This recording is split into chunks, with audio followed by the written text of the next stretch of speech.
you very much for everybody coming today to the Planning and Zoning meeting. We'll start with a roll call.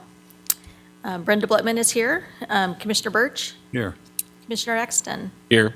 Commissioner Wickstrom? Commissioner Brown? Here. Commissioner Colson is absent, and Commissioner Roush is absent. I'm going to ask the commissioners, as we go through the agenda, I'm going to make the suggestions that maybe we table everything that's going to be tabled before we call the people that are applicants, and that way, if we have people that are either on the line or in the room, they can be excused because their item has been tabled. So I'm going to open it up for unfinished business. It's 2021-02-653 ZCDA MSP Epic Development, Inc. And is there a motion from one of the commissioners? Madam Chair, Commissioner Exton. I would like to move to table project 2021-02-653 ZCDA MSP to the September 15th meeting. Thank you very much. Is there a second? Second. Commissioner Wickstrom seconded the motion that we table this project until September 15th. Any discussion? All those in favor, please say aye. Aye. Any opposed? And I voted aye, so let the records reflect that that passed with all 5 commissioners voting to table it till September 15th, 2022. And I'm going to go ahead and skip over to project number 2022-00178 CUMSP, Rodney Evans and Partners. Is there a motion from the commissioners? Madam Chair, move to table item number 2022-00178 CUMSP to the May 26th, 2022 meeting. Thank you. Commissioner Wickstrom moved that we table that motion. Is there a second? Second. Second from Commissioner Exton. Any discussion? All those in favor, please say aye. Aye. Any opposed? Let the motion reflect that all the commissioners voted to table that project until May 26, 2022. Okay, now we'll go to the commissioner, or the projects that I think we've got people to talk about. 2021-02-852 ZCDA MSP Chrysalis Architecture, and we'll go ahead. Mr. Danielson is going to present this project. Dear Madam Chair and Commissioners, since the initial public hearing in January, the applicant has made some significant changes to the proposed multifamily development to address concerns that were raised during the public hearing in January by neighboring property owners. The most significant change is only utilizing Lot 15, Block 3 of Fiddler's Glen subdivision, which is the southern property. Other changes include reducing the number of units from 22 to 12, and access to the development will be required off of South Maple Grove Road, and there'll be no access off of Oboe Avenue.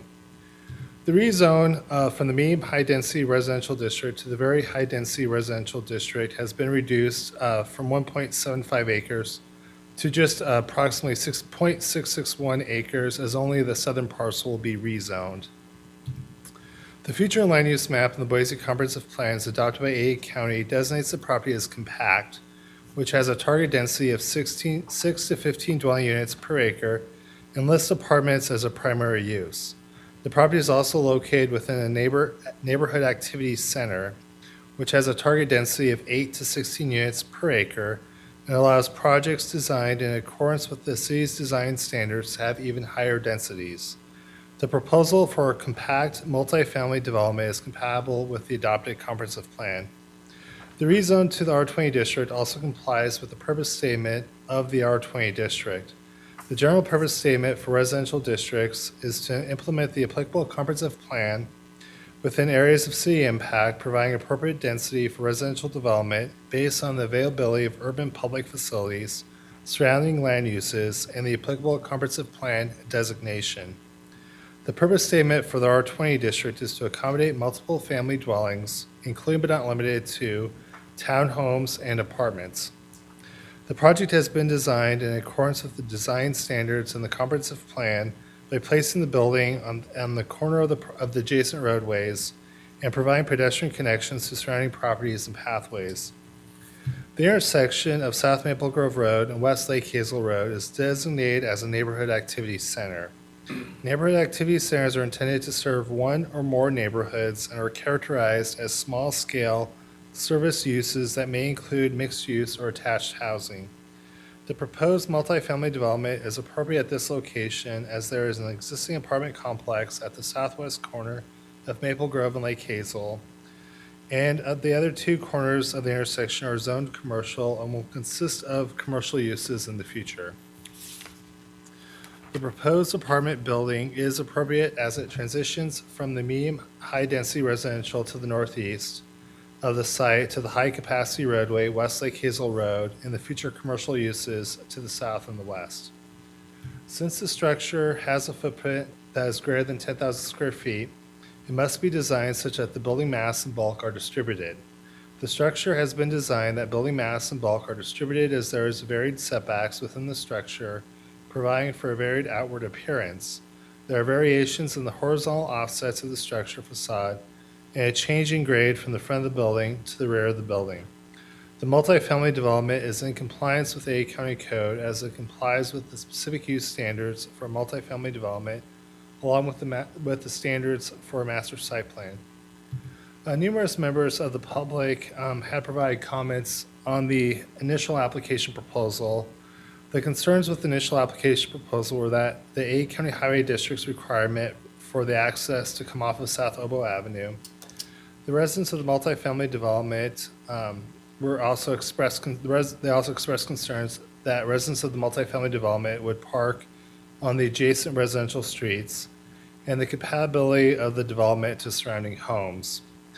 At this time, we've only received, one comment, and this is from Jeff Greenlee, who is from the Fiddler's Glen HOA member.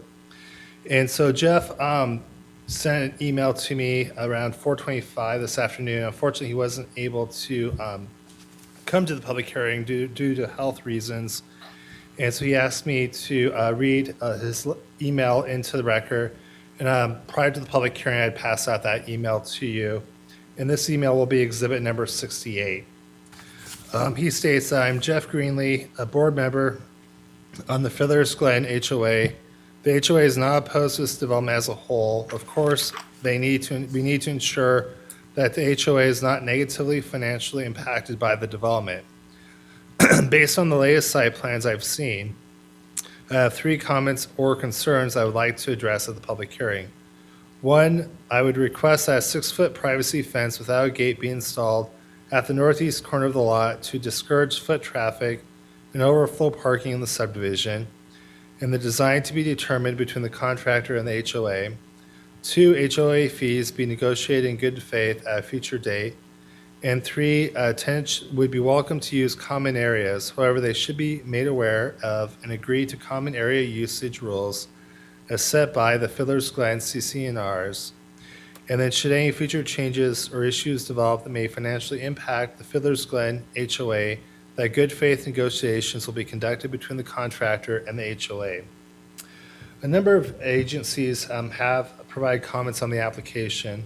The Boise Fire Department, on behalf of the Whitney Fire District, stated that the area is already served by them and the service level demand for this slightly increased density will be minor and that they can approve of this application.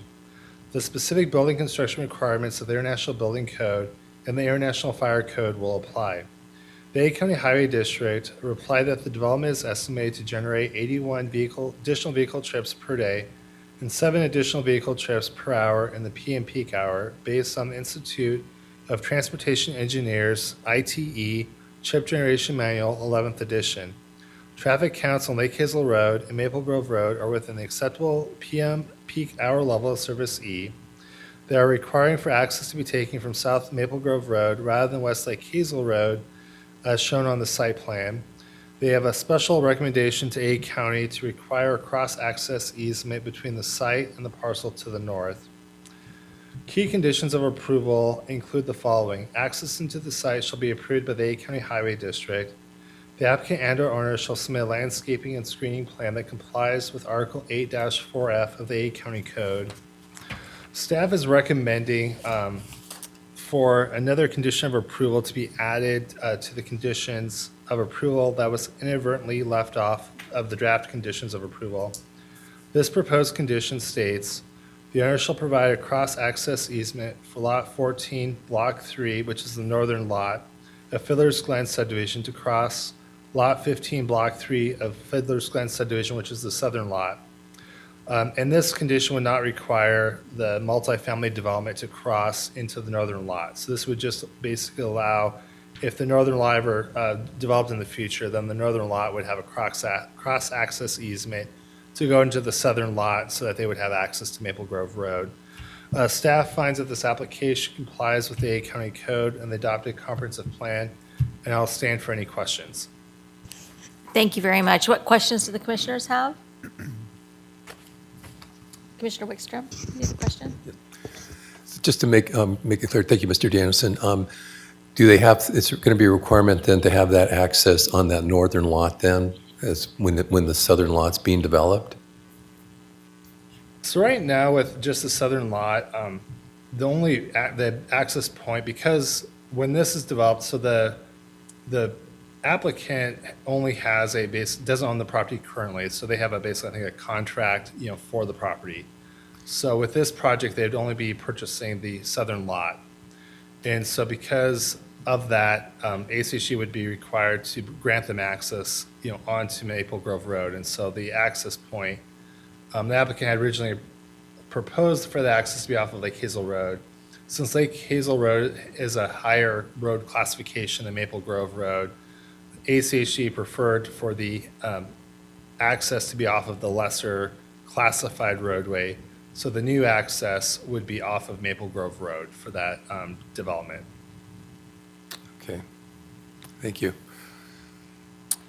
Any other questions, Madam Chair. Commissioner? Mr. Johnson, so we're going to shift the housing to cover the current, basically just kind of move it twist it at 45 to get in and off of Maple Grove, is that what they're saying? That is correct. Okay. Any other questions? I wondered if you had addressed the questions that Mr. Greeley presented in his letter, the privacy fence, HOA fees, and the common area use. Is that something we typically do? Well, one of the requirements that we do have is the applicant will need to submit a landscaping screening plan. And so that could possibly be a part of the landscaping screening plan, and you may want to consider adding that too as a condition, that along that northeast corner that they would be a 6-foot privacy fence without a gate. So that could be listed as a condition of approval that you would recommend, for the board to adopt. Can you show me on this map where they're asking for this 6-foot privacy The fence? 6-foot privacy fence would be the northeast corner right here. So it would be right here that they would want that 6-foot privacy fence. Kind of right in this corner here. I'm sorry, I'm not seeing. So that's the north, is at the top? Yeah, north So would the be the top. top, and then so it'd be the top and the right corner. So the top right corner would be where they'd want that 6-foot privacy fence.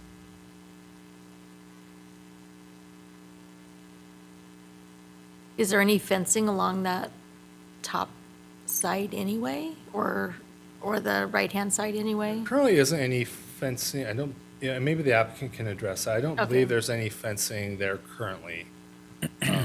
So I think the reason for why they want that, because they want to discourage any of the residents in the multifamily development from walking up the hill to Oboe Avenue. So that's why they'd want that 6-foot privacy fence. And where's the homeowners' common areas located at that they're going to be welcome to use? So there's a common area that is located directly to the east here. So this is a common area directly to the east of the property. Okay, thank you very much. I appreciate it. What are the questions? I think we're ready to hear from the applicant, if you want to come forward.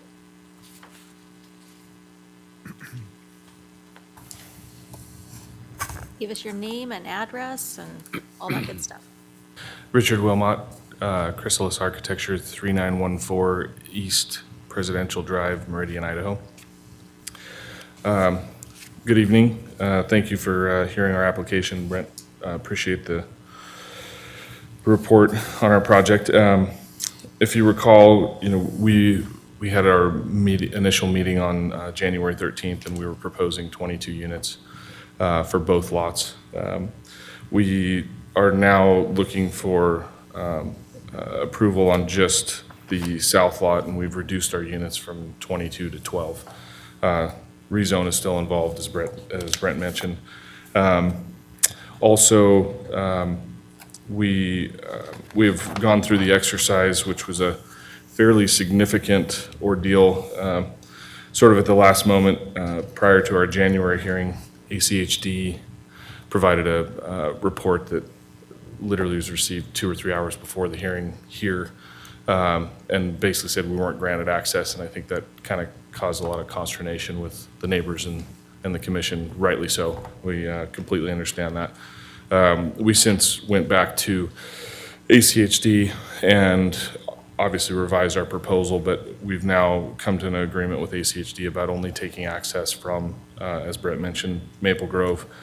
We initially had proposed an access from Lake Hazel with our initial revision, thinking that because of the separation from the intersection, that section of the property is farther away from the intersection, so logically it made sense for it to be there. However, in our opinion, it doesn't really affect the site plan too dramatically if we were to take access off of Maple Grove, and we're completely okay with that and completely fine with that. Additionally, where that access is being taken in the future, I think Commissioner Wickstrom, you had asked the question about whether a cross-access was going to be necessary on the north parcel. The way that we understand the requirement from ACHD that Brent is referring to in his report, or conditioning in the report also, is that we on our parcel, on the south parcel, would allow for cross-access. We would set up the cross-access on the south parcel so that when the north parcel is developed, if it is developed, it would then have the ability to connect to the cross-access that already exists given through this process on our parcel, on the south parcel. So we're not, to summarize that, we're not placing a cross-access on the north parcel at this stage. It would only be on the south to allow the north to connect to us. And again, I think that we can work through the access position, moving it from Lake Hazel to Maple Grove. We don't see any concerns with that. However, logically it would make sense to leave it where we have it, but if ACHD wants it on Maple Grove, then we'll put it on Maple Grove. In terms of the parking, that was also a fairly major concern. Initially we were proposing 22 units. We also had, at that time, I want to say 54 parking spaces for the 22 units. So that was all inclusive of the necessary and required parking spaces for the units, as well as the guest parking spaces. And we were actually overparked by two or three stalls. That was with the initial 22. We currently are showing 28 parking spaces for 12 units. Again, that's all inclusive of the requirements for the units, and also includes the guest parking spaces. We're actually only required between guest and unit parking 27, so we're actually still overparked by 1. So I think, all said, I think we're doing a fairly diligent job in terms of amount of units to parking to not overflow into the neighbors or the lesser classified street with Oboe being up there to the north. Obviously, we can't park on Maple Grove and Lake Hazel, so we're trying to accommodate those conditions, and I think we have in a fairly good manner. Even with the access changing to Maple Grove, we still can accommodate that many parking spaces. We've also planned for bike parking on the property to allow for non-vehicular transportation, as well as providing connections to the adjacent sidewalks so it's easy for connectivity. The one thing that I think Brent had touched on was relative to the late correspondence from the HOA. We don't have any issue discussing the HOA dues. I think these two parcels, the north and the south, are part of the subdivision, and therefore, I think have the ability to utilize the amenities available to the subdivision. And therefore, we would expect that we would participate in whatever our pro rata share of that obligation would be. And we don't take any objection to that. I think just for clarification purposes, we should probably discuss the potential location for the fence relative to the HOA dues. You know, if they're going to make us put up a fence and then they're going to prohibit us from using the amenities and then block our way to get there, seems a little offhanded to us. However, I think in terms of the northeast corner, what they're probably referring to, in my speculation, is actually that northeast corner that is oboe, where it comes in and touches the north parcel. It actually kind of creates a little odd corner there, an odd angle. My speculation is that they're asking for a fence there, not necessarily on our proper north property line. It would be a little unusual to only do let's just say a partial fence along what would be a potential northeast corner of our otherwise rectangular lot. So just for clarity purposes, you know, we don't have any objection to the conditions or requests, if you will, from the HOA membership. We would just ask for a little bit of clarification there to make sure that we're complying with their desires there. As far as the conditions themselves, we don't take any objection to the conditions prepared by the planning staff, and we look forward to any comments or questions that the commissioners may have, and look forward to your approval. So. Thank you very much. We might have a few questions now, so hang on Great. for just a minute. What questions do we have, commissioners? Commissioner Right. Wickstrom, I think, has a question. He's the question guy. I don't know why. There are two different layouts that I'm showing on the report that we have. Are you going to go with a 3-story? Looks like it'd be 4 units per floor, because there's another one, the other map on page 246 shows, Correct. was it 6 different units, that one? That was the initial. Okay. That was the initial layout. We were at one point thinking about doing just 2-story with our initial revision. But since compacted the floor plan so that it's just 4 units and 3 stories. And then, thank you very much. If I could follow up on that. For the fencing then, there are no plans right now to separate the southern lot from the northern lot? They're just going to be open right now. There'll be a landscape. It will stop, I imagine, at that. So there's no plan for any fencing dividing those 2 parcels right now? Commissioner Wickstrom, that is correct. Right now, there's a property line between the north and the south. With our proposal, it is just an edge of landscaping. There is no proper fence of any substantiation or height or anything like that. And follow up again, please. So then if they did just want the fencing up there, I think you're right, as far as they want it where oboe is up there in the curve. Do you have control of that area? Will you have control of that area where you can put a fence on there? You'll be able to do that? We do not. We do not have control of that. With the initial application in January, we were previously showing what was a connectivity from the sidewalk along Lake Hazel up to the sidewalk at Oboe, or Obie. And the purpose of that was to encourage connectivity, because we didn't have any objection from neighbors wanting to get out of the neighborhood to maybe get to Lake Hazel or get to Maple Grove. We were actually encouraging that sort of activity. So to me, we would just for general planning purposes and pedestrian connectivity, it would make sense to provide that connection and not block it, right? Not only for the single-family residents within the subdivision, but also for our particular project. Pedestrian connectivity is not a terrible thing. So we would encourage that. Okay, thank you very much. Thank you, Madam Chair. What are the questions? Okay, Commissioner Brown? So I think back just on that fence, I know exactly what they're saying there. That was the biggest opposition. They're just trying to stop because if you allow any connectivity through there, you're going to have the same issue you have across the street, which is where Charter Point has their apartments. You're going to have, because, I mean, two is great. I have 2 children that live in apartment complexes, and each person in the house has a car, and each person has a boyfriend that they split the rent with. So there's 4 people living in a 2-bedroom apartment with 4 vehicles.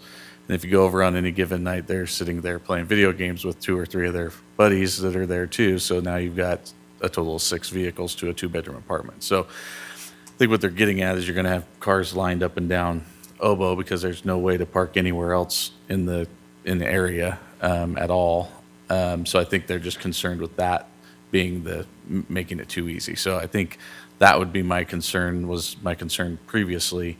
My question would be, so if we move that access to Maple Grove and we're only doing the one, I don't know how many feet that is, but I'm guessing it's going to line up somewhere close to like the left-hand turn lane. How's access from Maple Grove going to be achieved? Say you're coming south on Maple Grove and wanting to turn in there. Are they going to be expected to U-turn and then turn right only into there? What's the traffic flow of that?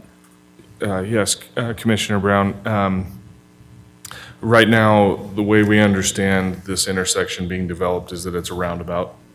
So really, at any point you're entering this intersection, you're able to basically make a U-turn or go full 360 and turn right back around.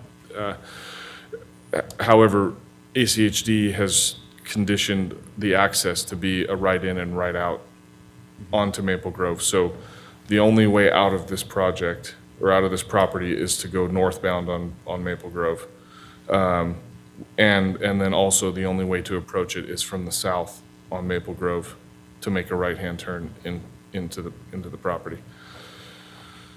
Thank you. And then one more question on the, so we took it down to 12 lots, or 12 units, but we're talking about half the property. Now, is there a plan for how many you would plan on? I'm assuming you guys are hoping to maybe acquire that northern section later and add units to that, because there really wouldn't be any other use for that piece, kind of going back to your original plan. But so if we, I guess I'm not sure if there's eventually going to be 22 like there was on the original application. It's just we're taking it in 2 pieces now, or if you guys have a plan for that so far. Commissioner Brown, so part of some of our, let's just say, due diligence in this particular property is such that it is currently jurisdictionally a part of Ada County. And with the sewer connection moratorium, and that the city of Boise has made, it only has basically a 4-inch connection point tie-in. And fortunately, for this particular development, there was a stub-in into the southern property prior to the moratorium, which effectively grandfathered us into a situation where we were allowed some development on if we chose both of these properties or just the one being the southern property. Once that connection point is, let's just say, utilized, there is no more development on that northern parcel until it's annexed into the city of Boise. So in effect, it's locking up that parcel until a date uncertain relative to the annexation within the city of Boise. And as kind of Brent alluded to in his report, relative to the comprehensive plan, these 2 particular properties could potentially have as many as 40 units per acre on them. And so what we came in with initially as a 22-unit project was probably a best-case scenario for the neighbors and current, desired or lower desired density requirements being lower. Now it just leaves it up to the city of Boise relative to that potential property having as many as another 20 units on it. So we don't know. We don't know what that looks like. It's not under our control. We're solely focused on the southern piece. And if we're fortunate enough to be involved in the north parcel when the time comes, then I'm sure we'll certainly take a look at it. But my discussions with the planners at the city of Boise is such that they have no expectation of when this area will be annexed, and for us, that's not something that's currently on our forecast. Thank you. What are the questions? Okay, I think we're done asking questions. There's a few more people here that want to talk about it, so we'll call you back later. Appreciate it. Thank you. Thank you. I've got, is it Randy Seavey? And are there people online? No, there are not. Okay. Is there Randy? Looks like an R. 8845. Okay, is there a Crystal here? Come up and visit, give us your name and address.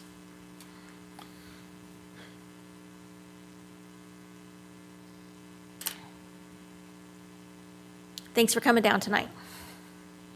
My name's Crystal. Address is 8890 West Dulcimer Street. So I live actually quite close to where the project is planned. I'm sorry, can you speak up or Yeah. can we get that mic to work? We'll Is try that better? Yeah, that's Okay. fine. Thank you very Okay. much, because we've got it recorded and online. Gotcha. so we Do you want me to wanna make repeat that? Yep. Okay. So it's Crystal. Address is 8890 West Dulcimer Street. So actually, I live quite close to where the project is planned.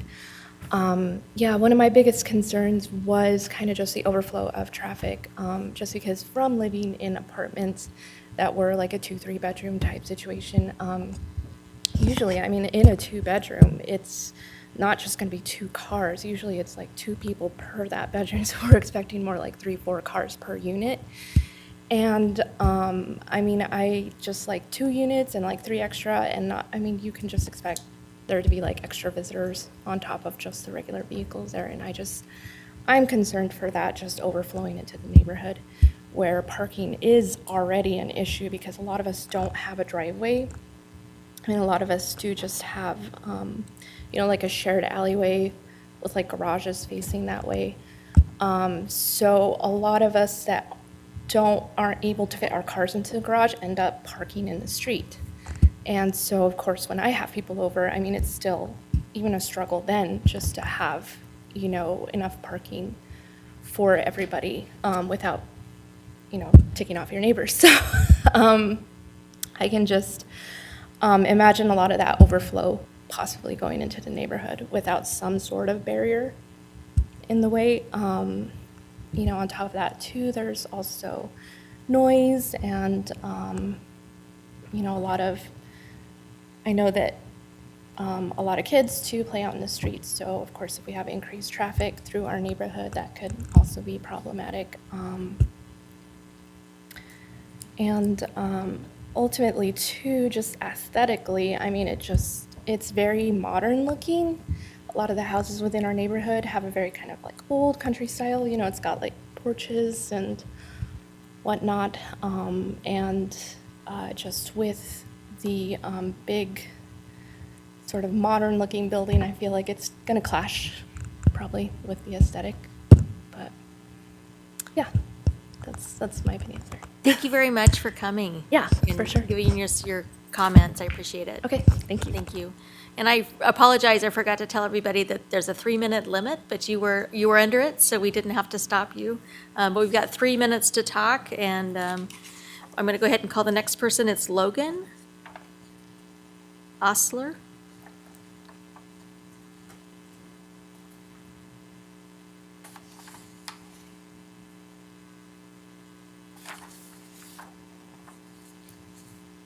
And thanks for coming down tonight. Give us your name and address. Sure. Logan Osler, 8890 West Dulcimer Street. Yeah, my biggest concern is definitely the parking and traffic, because without any sort of barrier there, I think it's just going to encourage them to just park there and drive through. I know a big problem last time was the increased traffic, but I mean, I've never been to an apartment complex that had enough parking, so I do anticipate that traffic and parking is going to be really bad in there if there isn't some sort of barrier. So that's just my biggest concern. Thank you very much. Great. I appreciate you coming down tonight and giving us your comments. I've got Susan Lynch.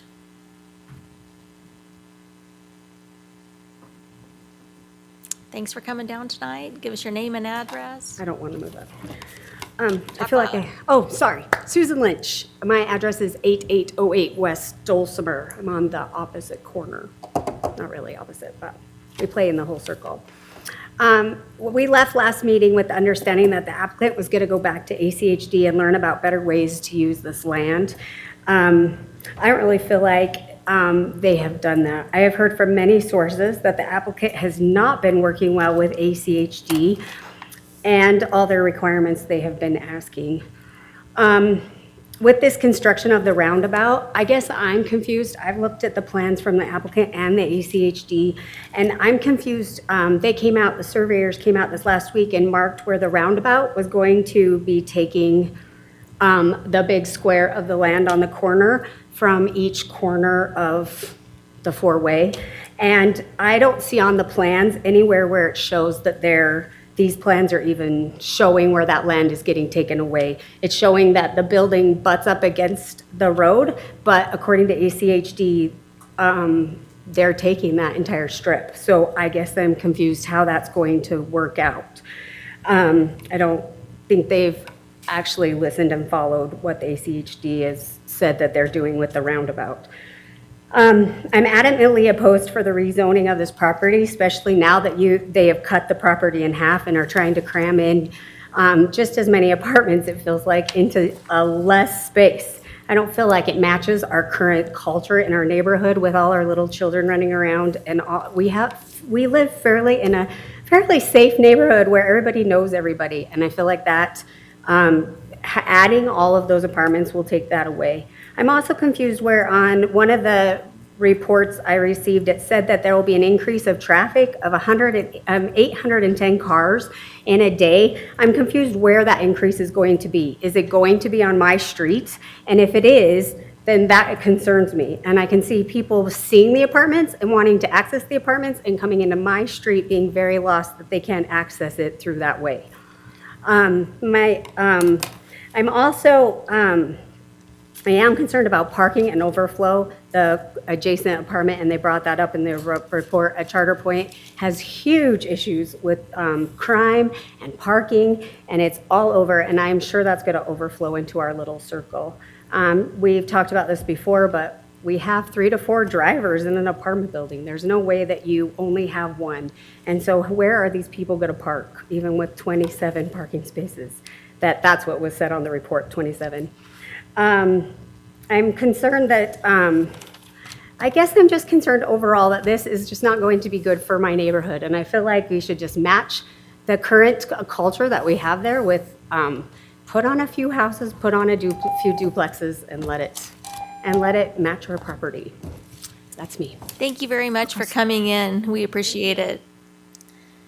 I've got Deborah Ross. Thanks for coming down tonight. My name's Deborah Ross, and I live at 6062 South Tambourine Avenue, which is just the opposite corner of this property. I'm speaking in opposition to the rezoning to the property to R20. Please, if allowing any building to keep the site at the original R8, like Susan said, just put up some duplexes. That's already the culture of what's going on in that neighborhood. The last meeting in January, the council, requested the applicant to gain ACHD approval, and it doesn't seem that they have completed this, as the roundabout is not on any of these plans. ACHD is already marking the land to expand Lake Hazel and Maple Grove intersection into a multi-lane roundabout. Those roundabouts always have a drainage pond per ACHD, and ACHD is yet to mark which corner this will go on. This lot is very small, and the current proposed plan does not reflect the roundabout or the neighborhood it directly impacts. As residents pleaded in January, in the January meeting, the loop of South Obo, Zither, Dulcimer, and Tambourine is quite small and already has parking and car traffic issues. If rezoned and built, overflow parking and access will be absorbed by the small Fiddler's Glen loop, heavily impacting many children who use these roads to walk to the bus stop, which is like right where they're building, and families. Especially with the right in and right out of Maple Grove. You're talking just a few feet. There's probably going to be a lot of car accidents there once the roundabout is finished. I plead with you to hold this applicant accountable for what you asked from them, which was to work with ACHD for all construction traffic and future resident traffic, and to help keep our neighborhood safe. Thank you. Thank you. I wondered if you could point out to me on the map where the bus stop is, or explain. It's like, yeah, Can I share? yeah, because her kids actually use it. Yeah. I'm gonna, since I asked the question, I guess I have to ask you to answer it. So, yeah, if we could figure out where the bus stop is, that would be helpful to me. There's actually 4 because all the kids in our neighborhood go to like 6 different schools. So there's a bus stop, I don't know, north, east, west, and I'm nervous, so I don't know it at all now. But there's a bus stop right here, and then there's a bus stop right at the top of that corner, like right up on the top. Uh-huh. And then there's a bus stop closer down here. So they have to walk, they walk through this area. Okay. All the mini bus stops. Thank you. That's what I wanted to know, if they walk through the area to get to the bus stops. Thank you. I appreciate the commissioners letting me ask questions. So, okay, is there anybody else in the room or online who wants to provide testimony on this case? I'm getting no from online. I don't see anybody in the room raising their hand. So I'm going to go to Mr. Danielson. We might have a few questions for you. What questions do we have for Mr. Danielson? Go ahead. Mr. Danielson, let's answer the question of the roundabout. Is that, I'm looking at that one picture, is that kind of the dotted line that's along the edge of the structures there where the? It is. So the roundabout is, the first roundabout dotted line is where the roundabout would be taken. So this would be the amount of land of the current property that would be taken for the roundabout. And this right here is basically, this line right here is the setback from the proposed, what would be the new property line. The 10-foot setback, or is that a It's a 20-foot setback. 20? Okay. And then in this process, would there be curb, gutter, and sidewalk around where the roundabout is?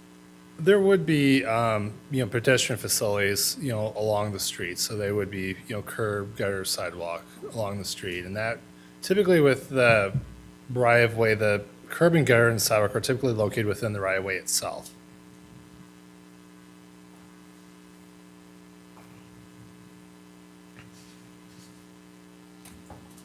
What are the questions that the commissioners have?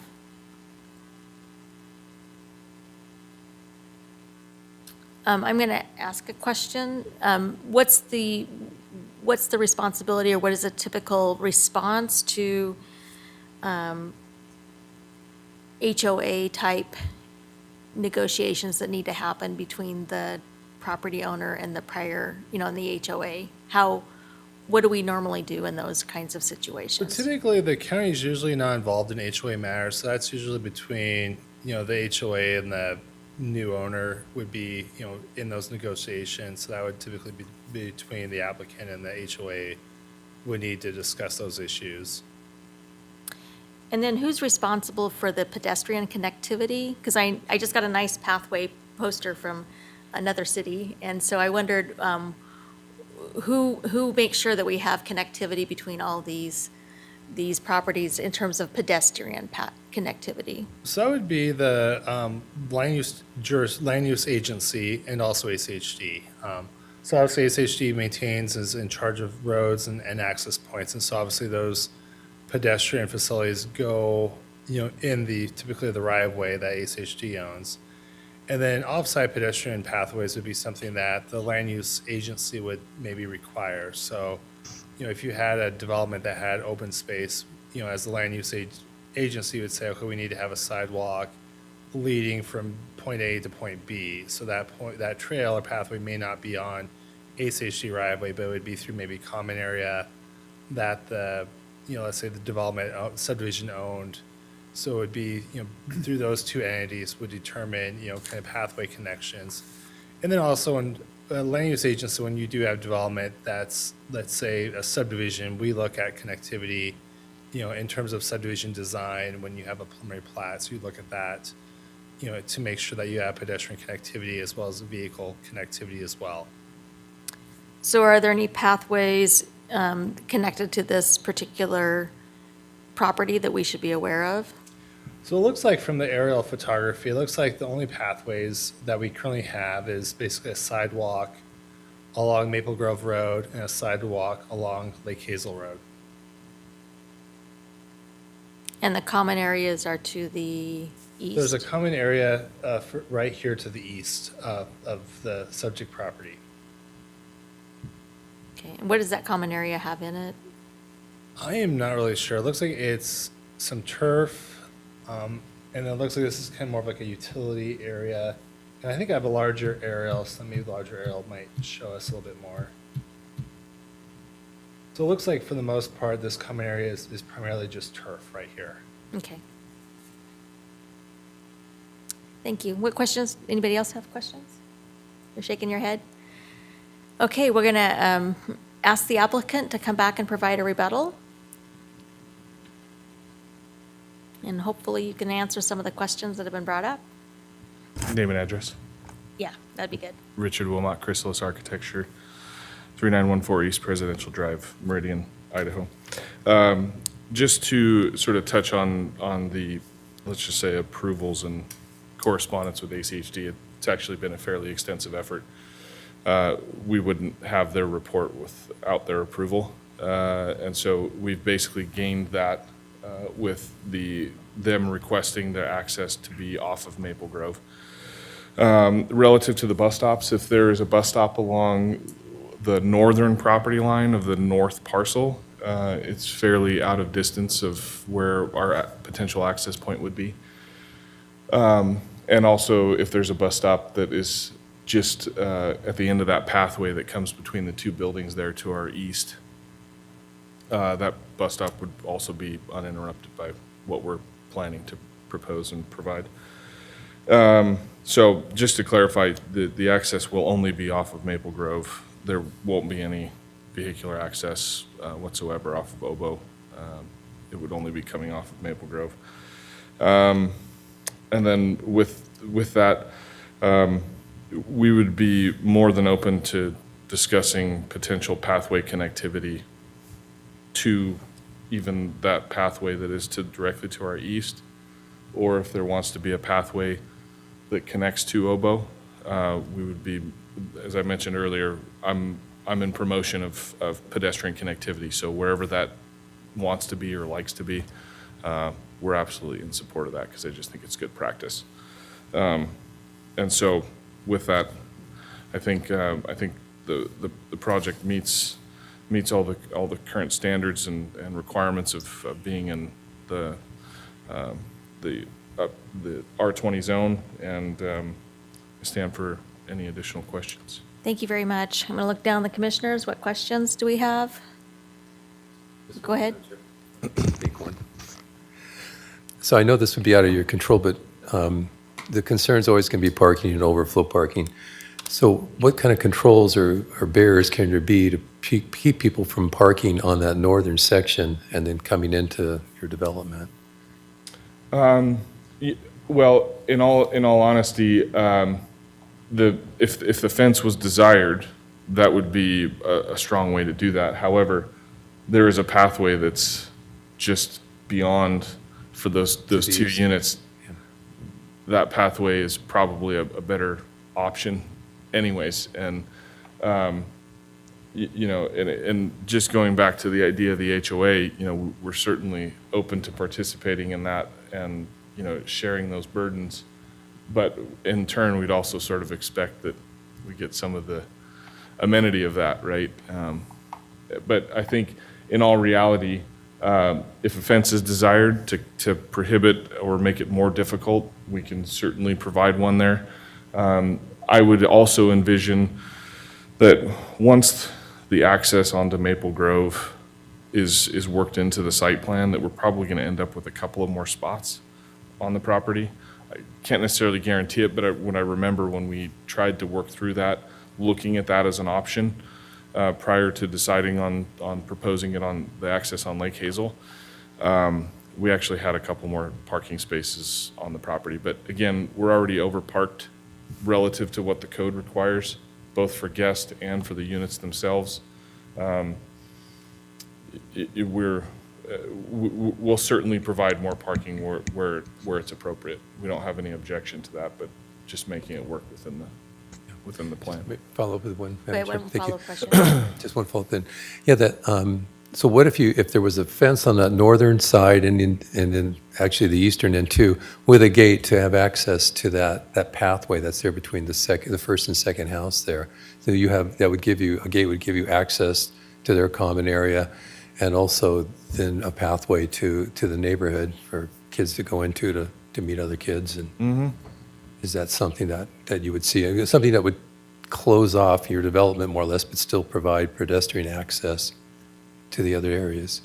So, Commissioner Wickstrom, just to clarify, you're suggesting from the Lake Hazel southeast corner of the south property up to the two properties that are along our eastern boundary that are part of that are facing onto the Dulcimer there, do a fence there with a gate? Is that what you're suggesting? Yes. Yeah. And then would you also go as far as at that gate providing, let's just say, an east-west connection to the existing asphalt path that goes between the buildings? Is that what you're suggesting? We're absolutely not opposed to something like that. And then again, just like fencing along the northern end between bordering that splits the two lots. Correct. I think, again, that would just come back to how that negotiation goes with the HOA. I think if we're meeting their requests on the northeast corner, what we're assuming is their reference to the northeast corner, and the discussion of the dues and the contributions there, I think it would just really be up to them, allowing us to provide that pathway, that east-west pathway from the gate. I don't see any objection to that. Because right now you don't have ownership to be able to put a fence up there on Ovo anyway. Yeah, I mean, right now, that's correct. We don't, on the northeast portion, we don't. However, the current owner of the property, we would have to make that a part of the deal, if you will, relative to purchasing the south lot. So the other part to this is that the sidewalk along Lake Hazel also connects to that asphalt path currently, so we'd kind of be doubling up there. Oh, I see, yeah. Thank you very much. Thank you, Madam Chair. Any other questions? We knew that there was a lot of neighborhood opposition, and I'm wondering if you had an opportunity in the last couple months to visit with some of the neighbors and ask them what they would want and kind of work through some of these ideas with them. We did not necessarily. We only recently sort of came up with this revised plan because we've been working to try to get with ACHD, and we were kind of running up against the time clock of getting back onto the agenda. And so what we did, though, was sort of understand what was being discussed at our initial hearing and really tried to incorporate those things. However, I'm also not opposed to continuing to work with them or starting work with them after this process to get, if there's some additional things or additional amenities that they feel would be appropriate, we'd be more than happy to do so. Any other questions? Okay, I think we're going to go ahead and let you sit down. Thank you very much. So I'm going to look to the commissioners, and we need a motion to do something so that we can discuss what we want to do. So somebody needs to make a motion. And it's not me. Commissioner Brown?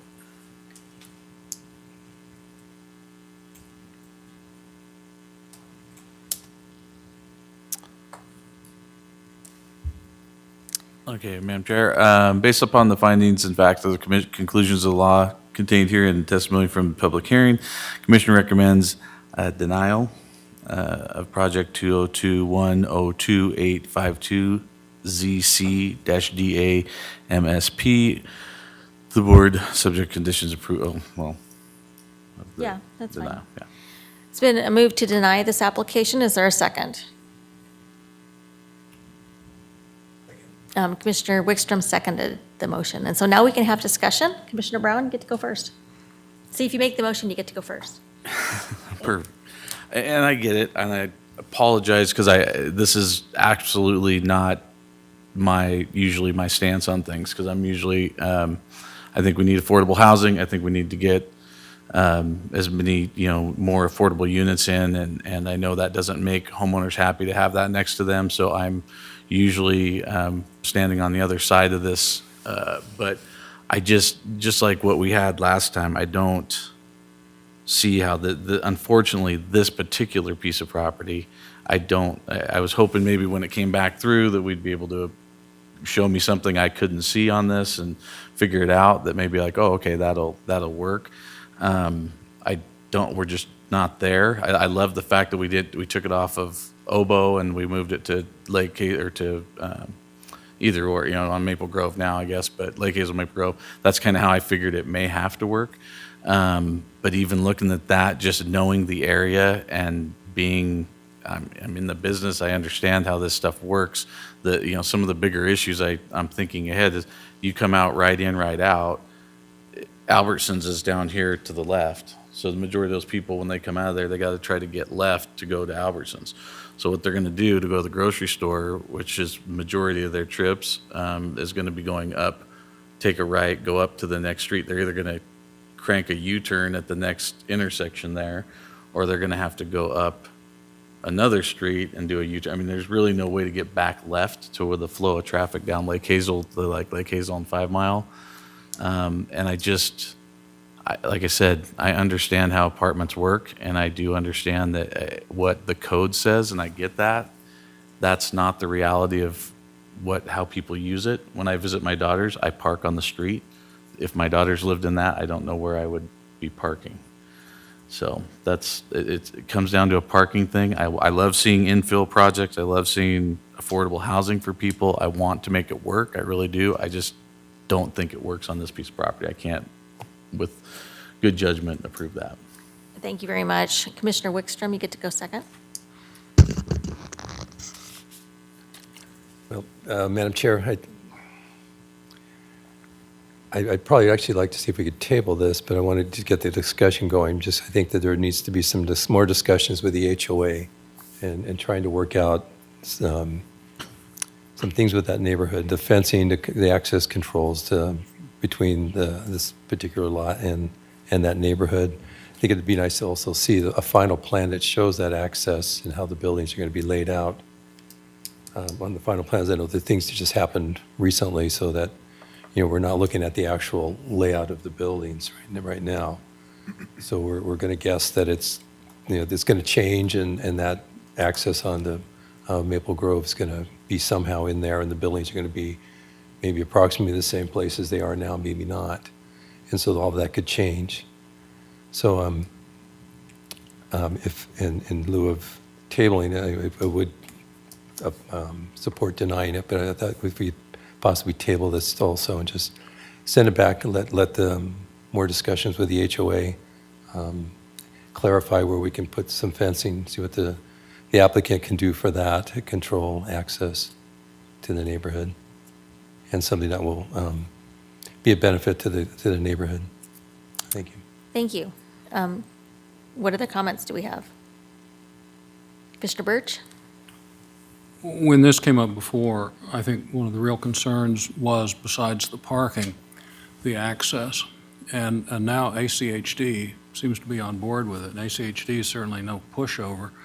So if ACHD says, yeah, we're fine with this, that it seems to me that if we approve it, the real battle is going to be, as the applicant has suggested, the development of that north parcel, is when the time comes and somebody comes in and says, okay, now we want to put up apartment units on that north parcel. That's where the fight would be. With respect to blocking off access, the applicant is being put in a position to say that they will have to pay, or the HOA is wanting them to pay to keep people from going from Obo down onto the apartment complex, whereas there is a homeowners association. And so the homeowners association could say, no, we will block the access, rather than force the applicant to pay to block the access. I said, I have mixed feelings about this because I understand that there is hardly any apartment complex that has enough parking. And I think Commissioner Brown's absolutely right. There will be parking where people are going to be hiking to get down to this apartment complex. But what the applicant has proposed under the circumstances seems reasonable for this piece of property. Thank you. Commissioner Exton? Yeah, I mean, this one's definitely a tough one. Kind of in the middle of what Commissioner Brown and Commissioner Birchall said of, you know, I do agree as well. There's not enough parking, but on the flip side, it is within code, even though in practicality, we all know that that's never going to be enough. And again, just me trying to envision this, I don't know what would happen with that north lot when the time comes, similar to what you were saying. You know, it could be another 20 apartments, but that's an even smaller lot than the one that's happening right now. And the only solution that I could think of logically would be to do a massive parking lot that stretches both lots with the apartments, so kind of going back to the first plan just with the new access. But at the same time, I feel like that's also a waste of land in a sense of just having a sprawling parking lot. You know, I'm much more of a fan of a parking garage personally, if you're going to have a lot, because that way the footprint's smaller. But yeah, it's definitely a hard one, and I personally would rather deny it rather than table it, simply because I think if we table it, I don't know what more can really be drawn from this, because the other big concern is that from all of the neighbors has been the design of it. So I mean, unless you're pretty much scrapping everything and starting from scratch, I feel like the neighbors aren't going to be completely happy with it ever, or at least the ones that have come to testify, since we haven't heard from every single person that lives in the neighborhood, to be fair. But yeah, it's definitely a sticky one. My thoughts are, it's currently zoned R8, has 1.75 acres, which is 14, units. We're going to go to R20 on 1.75 acres. That's close to 30 units. So we're increasing the density by a bunch compared to those other houses that are there. And so that's I think we need to look at that decision separately. Like, are we okay saying this group of people all bought their houses with this idea of what this density was going to be, and now it's going to be a whole lot more? And that whole lot more means a lot of parking issues, which everybody's identified, and it sounds like there's already parking issues in the subdivision without this additional parking issues. And I agree with the traffic ACHD. I don't know what their decision point was, but I do know from my practical experience, people don't really, they go around right in, right outs, and they find a way to turn around or to go somewhere else. And so that feels like it's just a Band-Aid.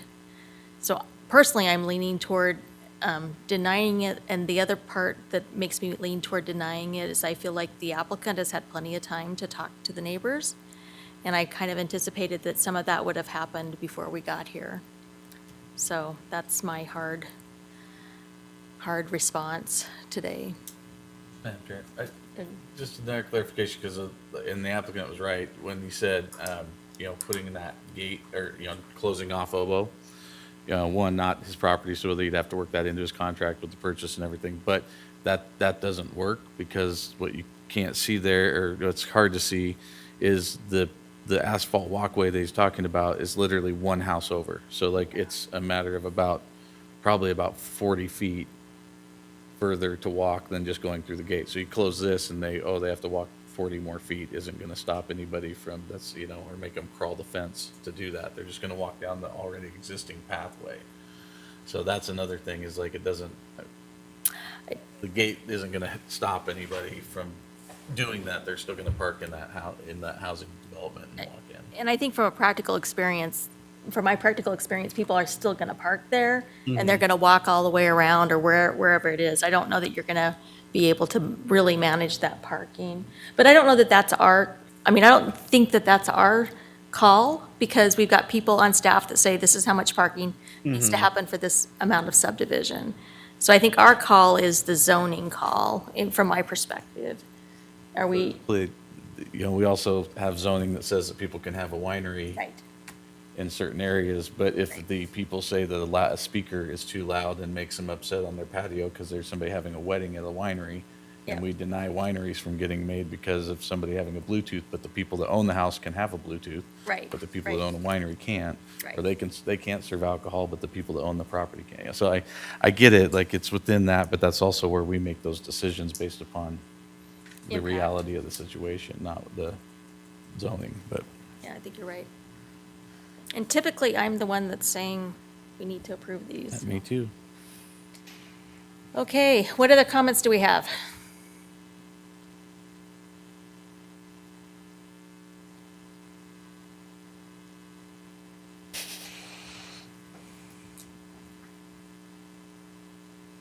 Mr. Wickstrom acts like he's want to talk. You were good? No. Okay. If there's any more comments, I'd be glad to take them. Otherwise, we're going to need to take a vote, and I'm sure that whatever the vote is, there'll be additional actions that happen after we make that vote. So go ahead, Commissioner Wickstrom. I was just thinking that, as far as complying to code, I mean, the parking is there, and it's been said that it doesn't matter how much parking or if you're within code, you're still not going to have enough parking.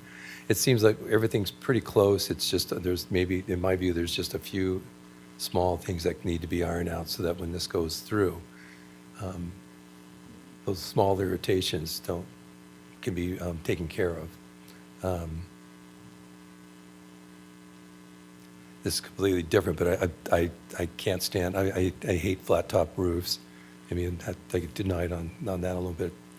They've done things to try to mitigate that with some different textures and colors, but, and I think having the placement of the buildings currently as far away as possible from the houses is good. There are some things that are noteworthy on this, and with the roundabout going in, it will help the traffic flows in and out of the project. Hey, we're just trying to project what can happen, what can go wrong, what can be an irritation to that development next to them. That's kind of my concern. And I would like to make a comment. I really like the creativity of the applicant and working with ACHD to come up with an answer, so I can appreciate the creativity that it took to get it to this point.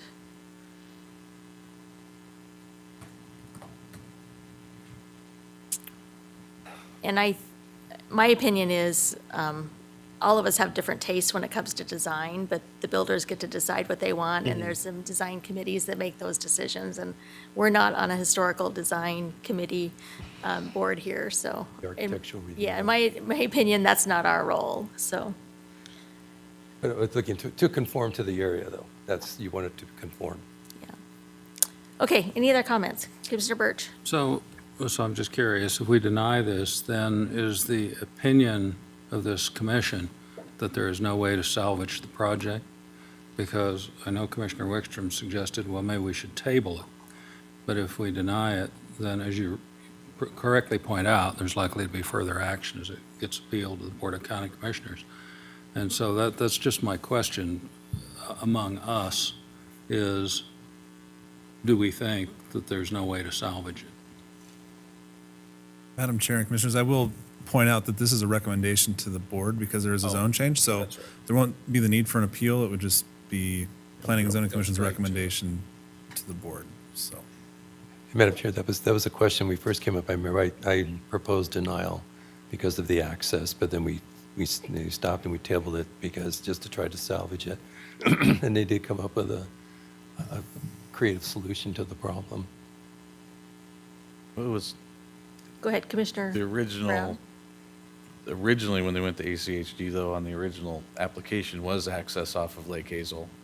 It was denied. They moved it to Obo. Now Obo's being denied, now they're back to the original. So I mean, I don't know that, like, per the drawing, that's where the access was going to be when they came to us the first time. Maple Grove, isn't it? Or, well, now it's Maple Grove, but Right. the drawing that was submitted, actually, that we had it's been changed just recently. It sounded like just even today or something, it was changed to Maple Grove or whatever by ACHD, but even in their own drawing was, that's why I asked if we were going to move the houses, twist them down so that they, turn them.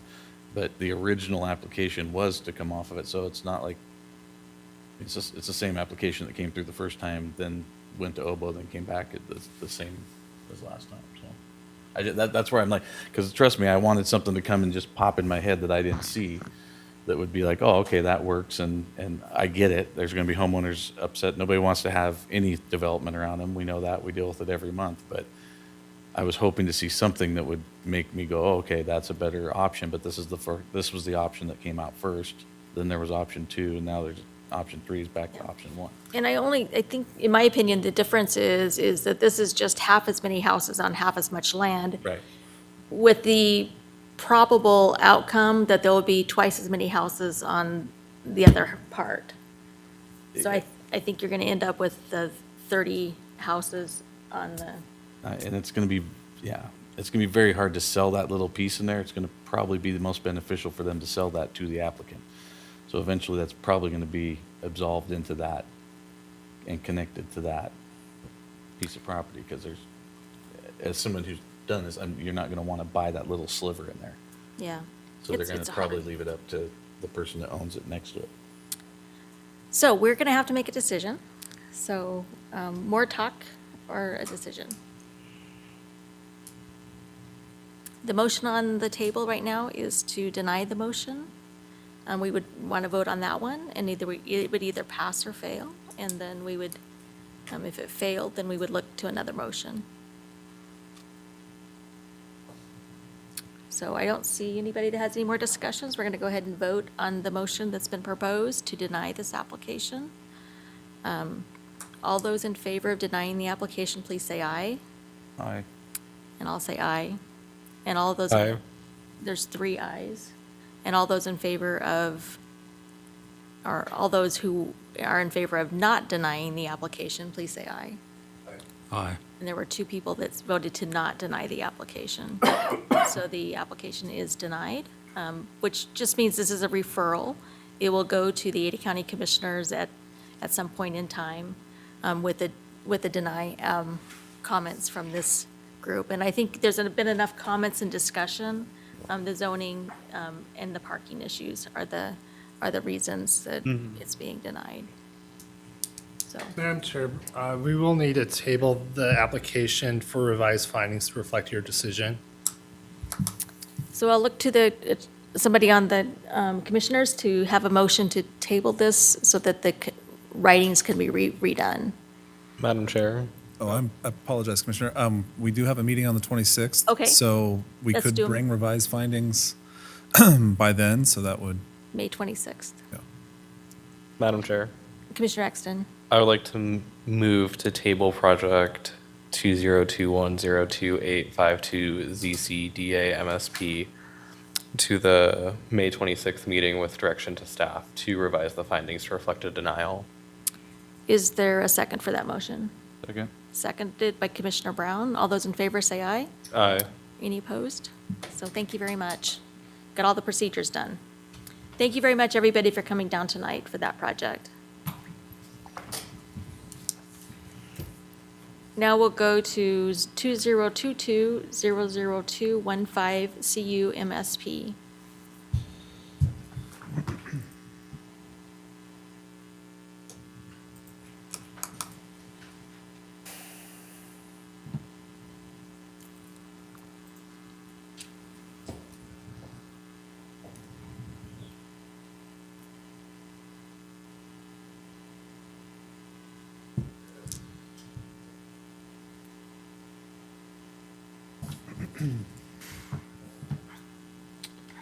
All right, thank you, commissioners. I'm standing in for Diana Sanders tonight, so bear with me. The item before you is a conditional use and master site plan for a pit mine or quarry to be used for mining, crushing, screening, processing, and stockpiling of sand and gravel products. The applicant is Lure Construction. Oops, hold on. The project is located on Black Creek Road, east of I-84, on 113 acres within the Rural Preservation District. Surrounding uses include a pit mine or quarry, rangeland, and residences on large rural tracts. Pictured here is a site plan showing the proposed layout of the project, which will include multiple gravel pits, a scale house, and parking and storage areas.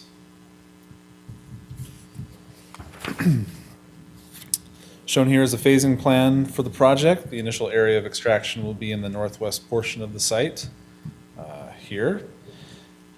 Subsequent phases will occur in a clockwise fashion around the site, ending in the lower southwest portion. All reviewing agencies approved the project with standard conditions. A slick spot peppergrass survey was submitted to the U.S.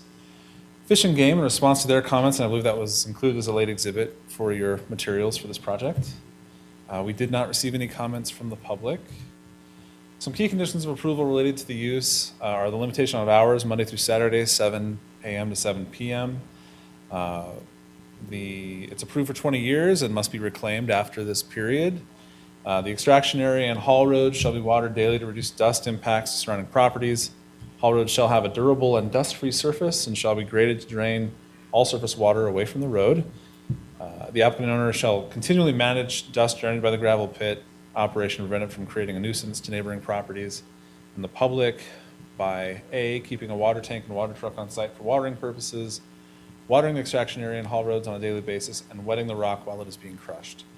And also, there is no asphalt or concrete ready-mix plant proposed or allowed with this project.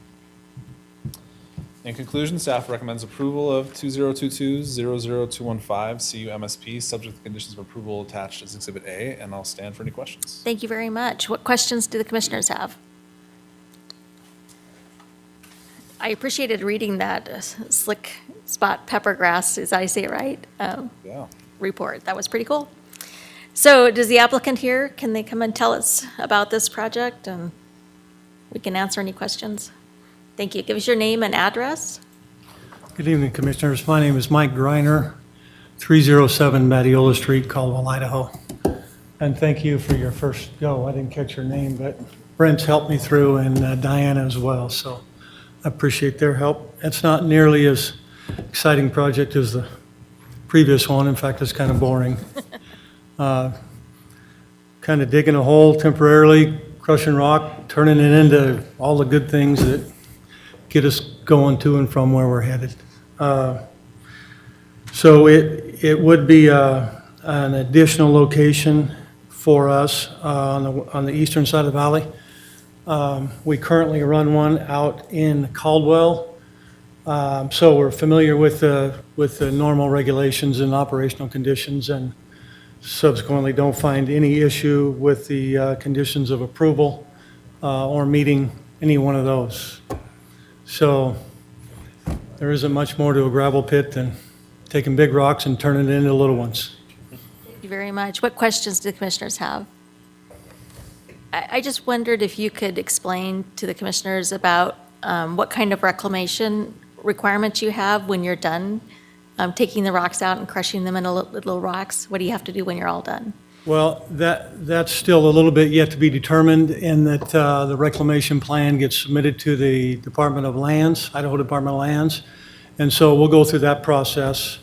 There are several options, but more common ones. One would be turns into a lake and you develop around the lake. Well, this one doesn't have natural groundwater, so that's an unlikely ending. Our current one is being completely backfilled, and either will be returned to farm ground, in this case pasture ground, and the one in Caldwell farm ground or some other type of development. But as much as it's a temporary or a conditional use, 20, 30 years is a long time. It's a good site. We hope it lasts a long time, although if it doesn't, there's also some silver lining to that, I suppose.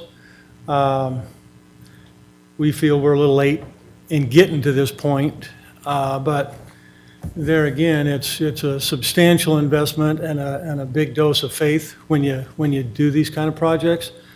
So to answer your question, I won't know that for a little bit, but a condition of approval is that we will have an approved reclamation plan.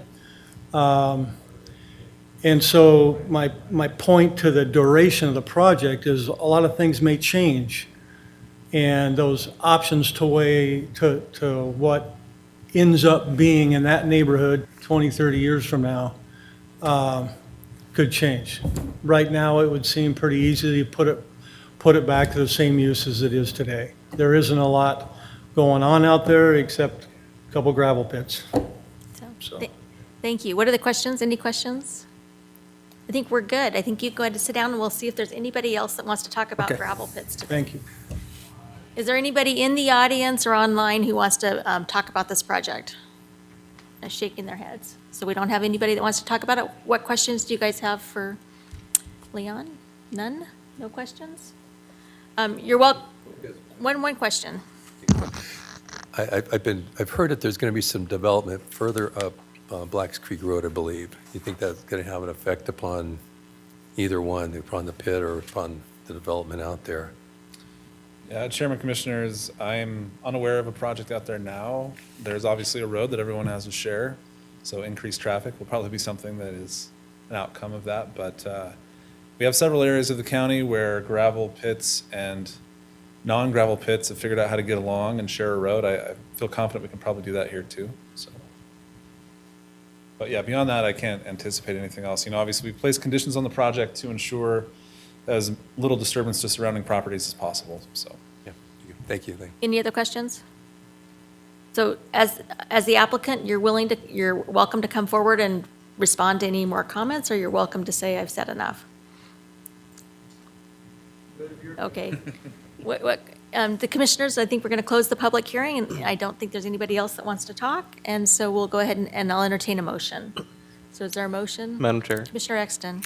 I would like, based upon the findings of fact and conclusions of law contained herein, I would like to move to approve project 2022000215 CU MSP, subject to the conditions of approval.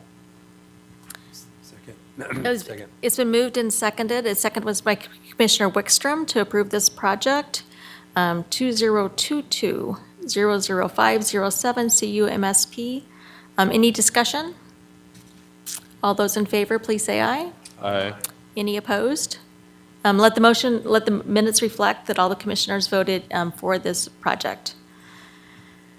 Our next project is 2022-00507 CU MSP. I think I might have given the wrong number before, but this is Ms. Breeding is going to give us this project.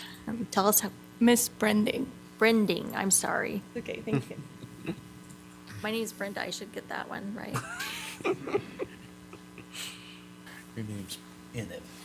Yeah, I know. I should be able to figure that one out. Thank you.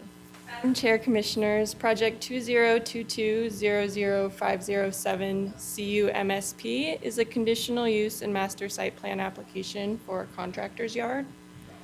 The property is located on West Cunamore Road and consists of approximately 74.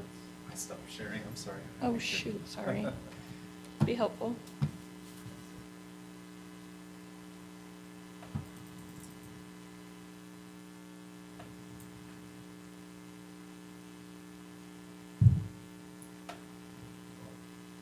All right, the project is a conditional use and master site plan for a contractor's yard, and it's located on West Cunamore Road and consists of approximately 74.45 acres within the Rural Preservation District.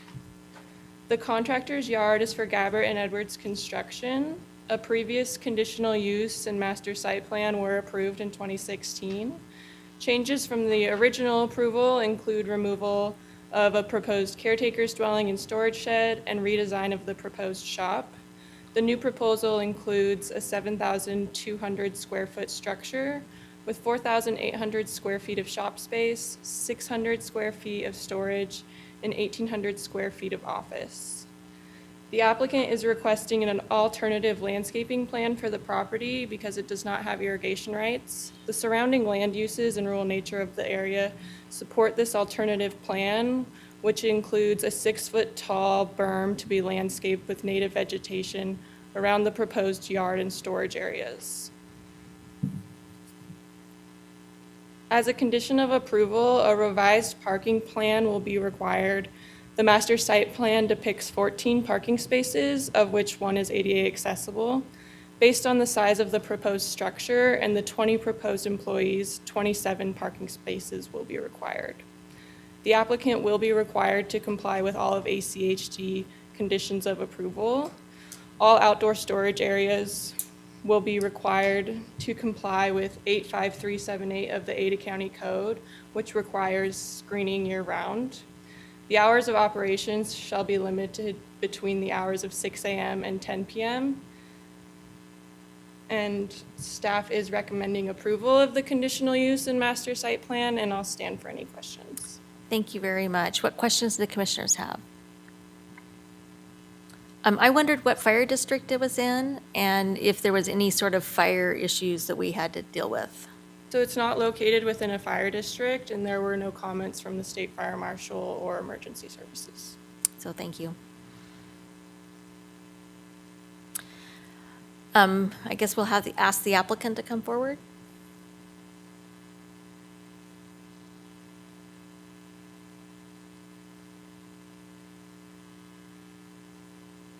Good evening. My name's Corey Edwards. Live at 148 East Mosky Street, Meridian, Idaho.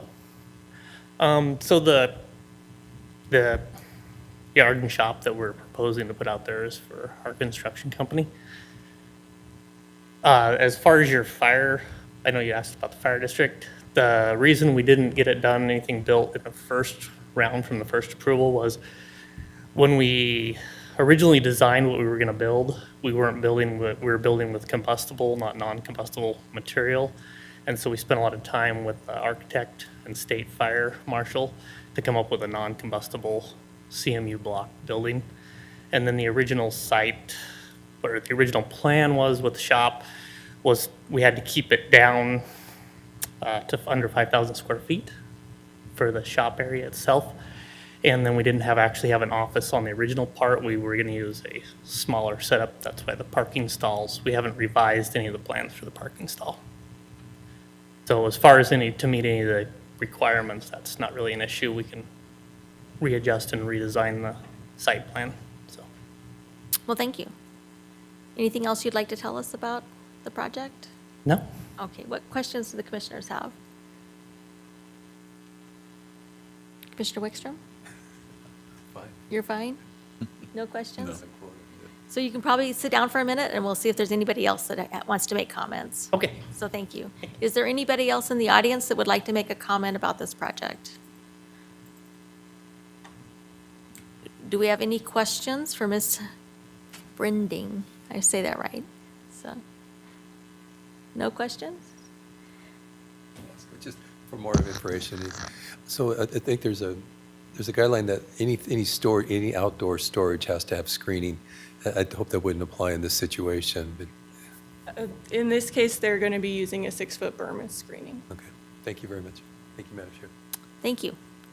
Any more questions? So the applicant is welcome to come and make any more comments or answer any questions, or you can just shake your head and say, I've had enough. So, okay, I'll look to the commissioners for a motion and close the public hearing. So is there a motion from the commissioners to have a conversation?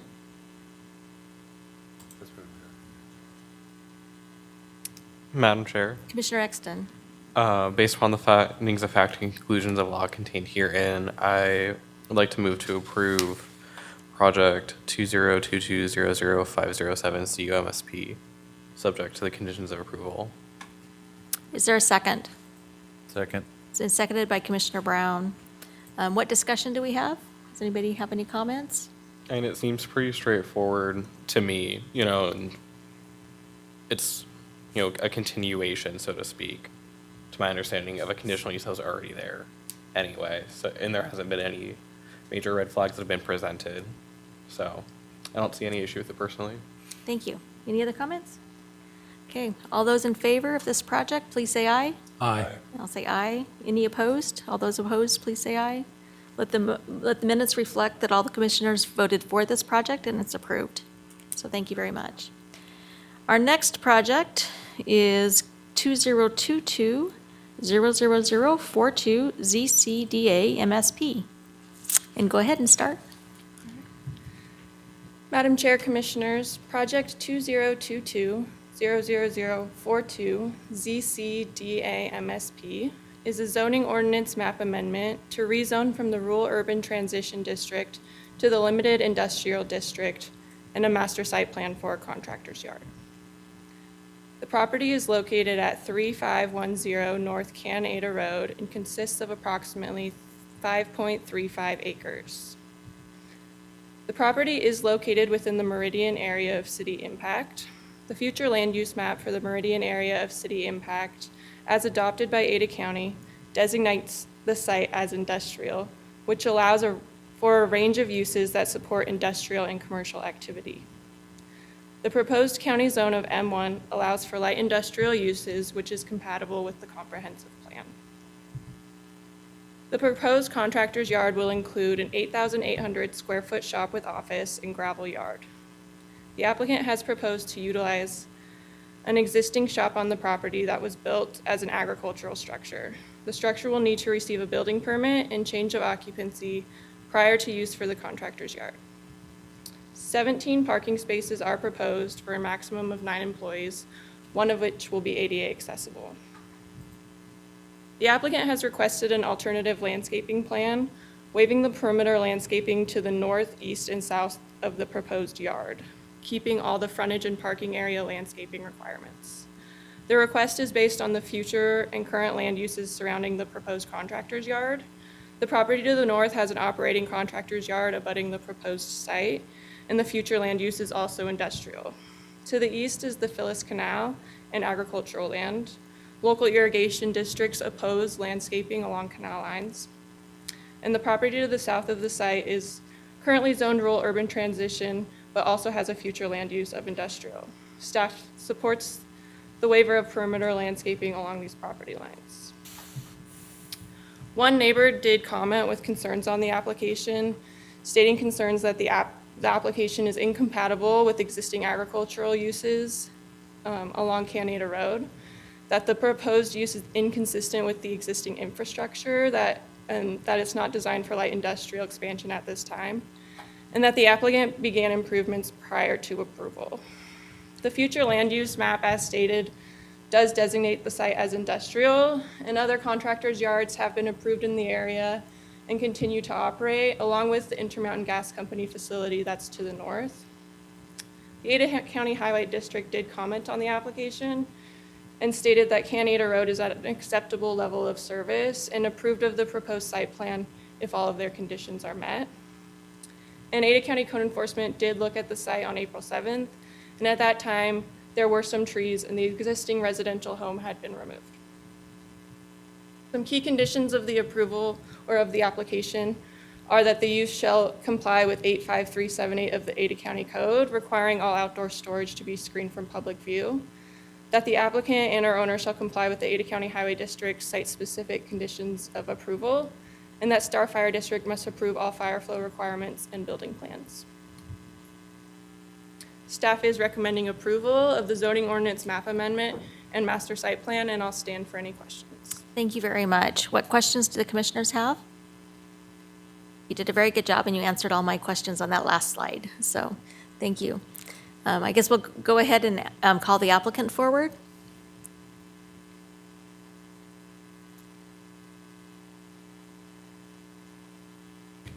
Good evening, William Mason, Mason and Associates, 924 3rd Street in Nampa. Before I start, I would like to apologize for the fact that there has been apparently some work done out there. I'm the engineer. I wasn't even aware of that. We submitted this master site plan in February, so apparently our client is a little anxious to move forward. I think everything that we have read on the conditions are fine with us. Our client did ask that we consider on the back side of that frontage landscaping, chain link fence instead of the solid vinyl because he believes that's a more secure fence. I would ask on the very east side if vinyl fence is required that we be allowed to work with the irrigation district on that fencing along their canal because I believe they do prefer chain link fence along their canal.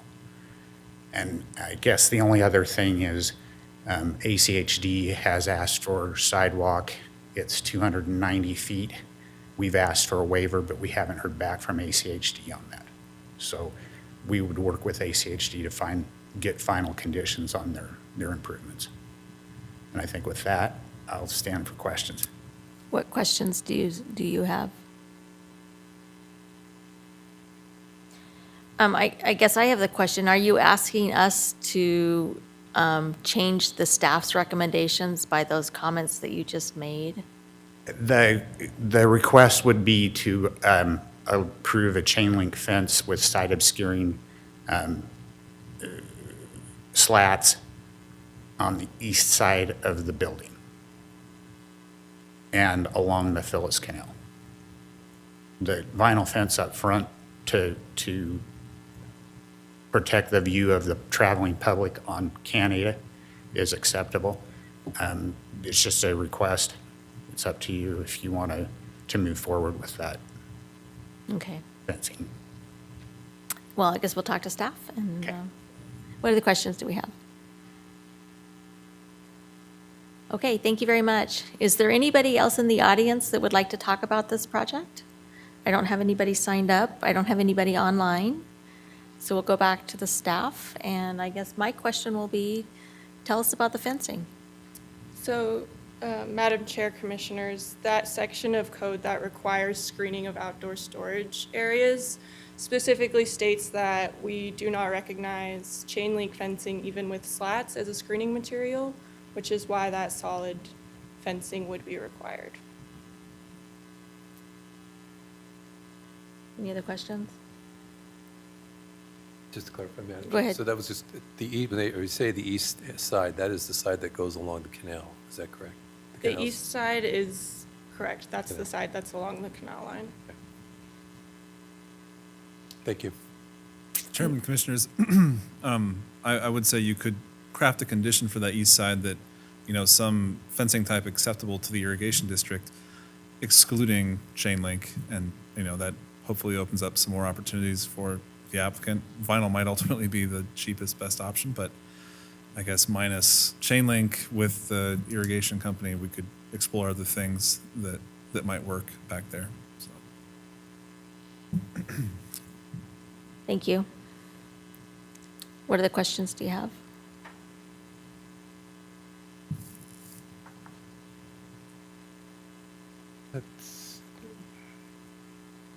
Madam Chair, just more of a comment that it looks on the maps, it looks like there's actually residential uses on both sides of the property.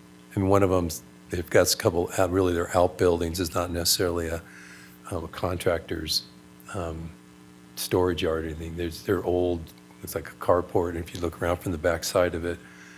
And the other one, they've got all that lumber out there, but it's typical outbuildings that you would find. But there is a house there that looks like it's being used as a residence.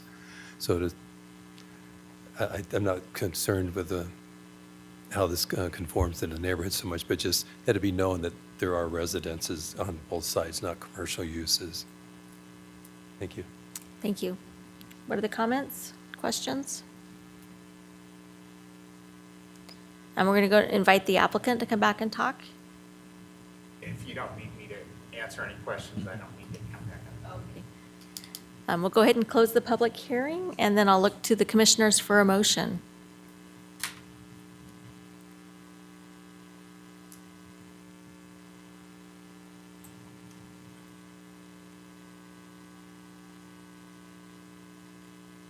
and I'm the one that can't do the motion. So one of the four of you have to give me a Chair. motion. Commissioner Exton.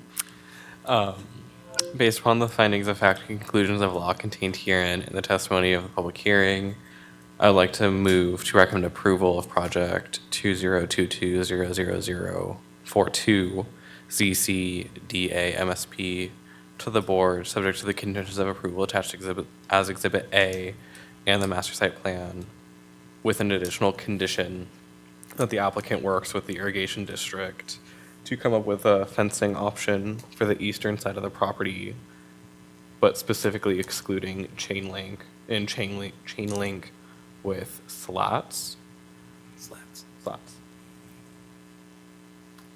Second. Second.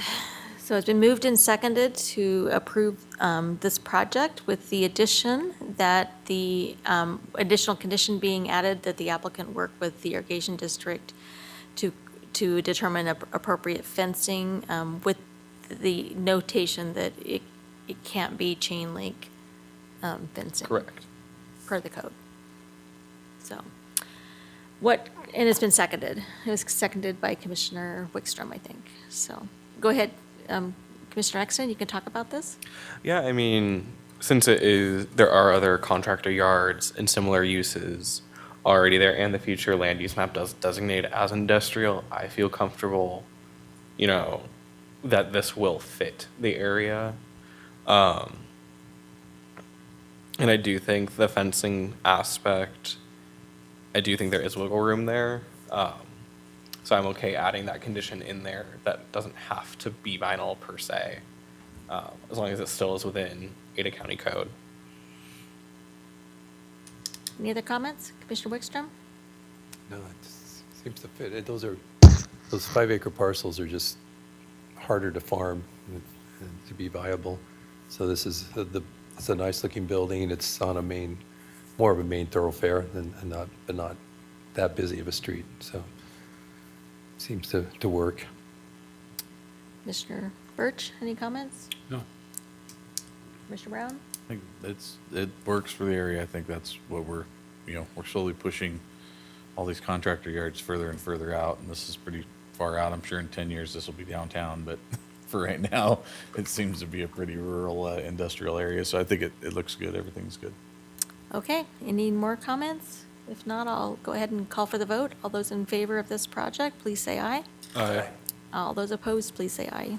And let the motion, the minutes reflect that all the commissioners voted for this project and it was approved.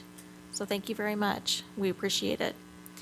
Our next project is 2022-00589 CU MSP. And Mr. Danielson. Madam Chair, I'm going to run and get a drink of water. Yeah, can we we'll take a 5-minute break. Is that okay? Yeah.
MSP. Kimley Horn and Associates.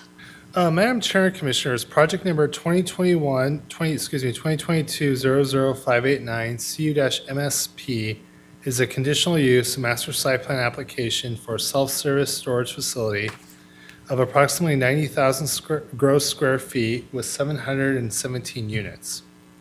The property is located at 6291 South Elmira Way and contains approximately 4.73 acres in the limited office district.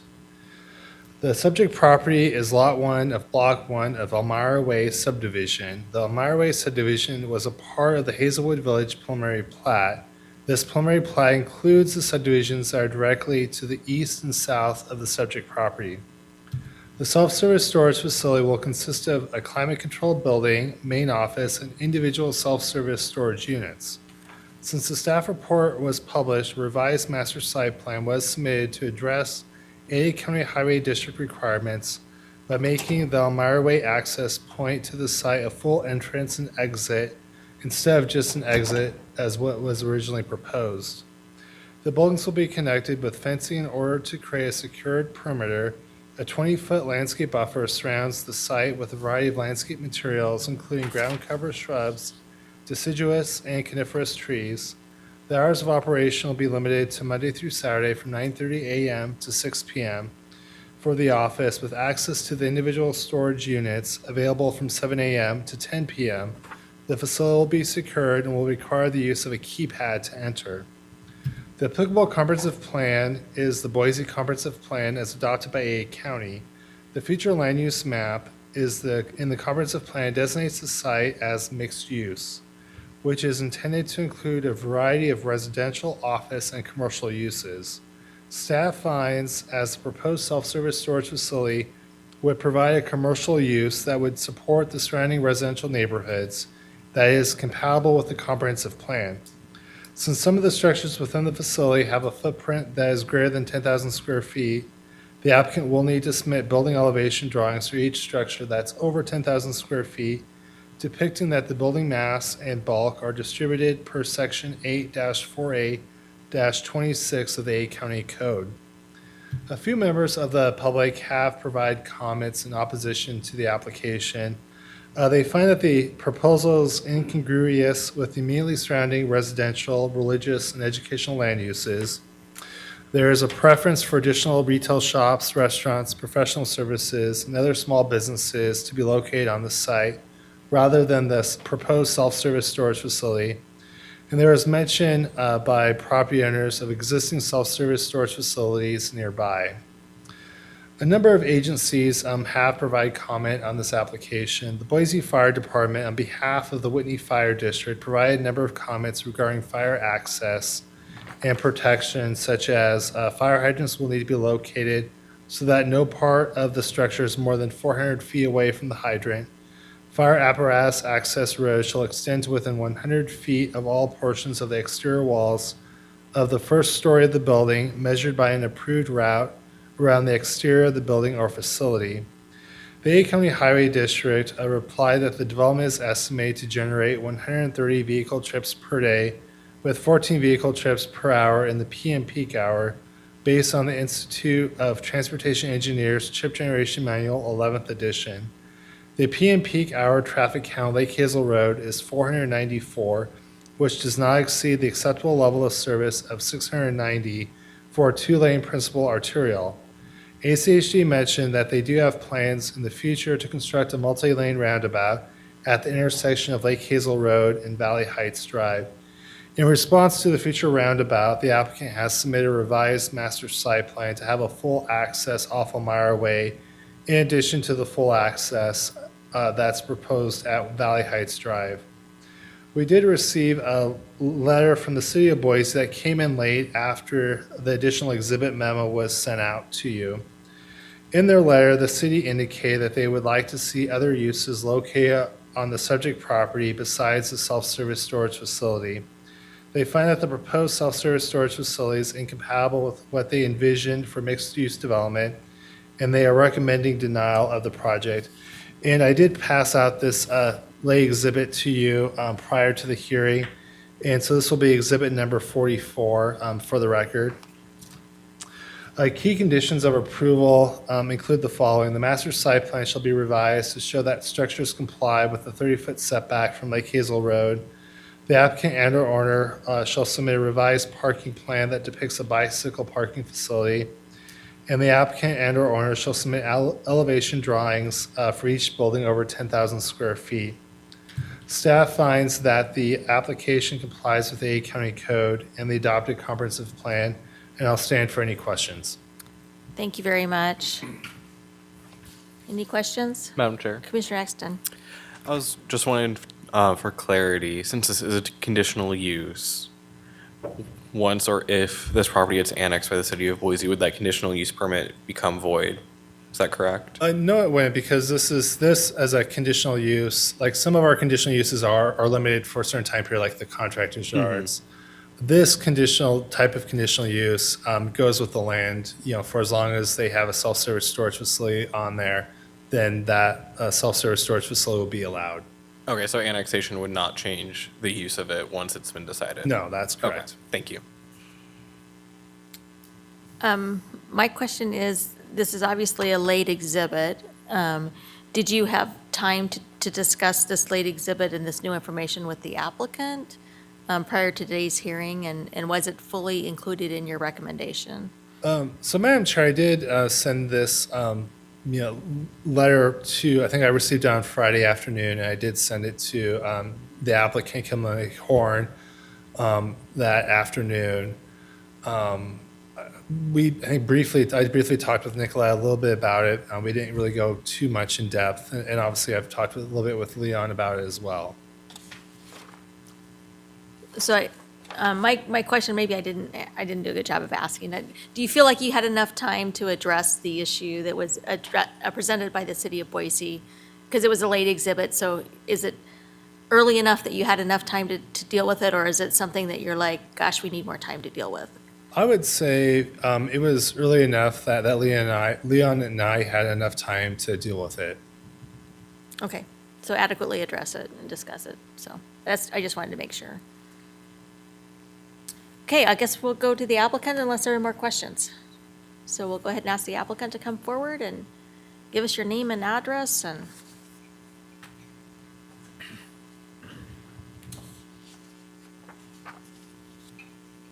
Yeah, Joseph Hubbard here with Westport Properties, address 1100 West Idaho Street, Suite 210, Boise, Idaho.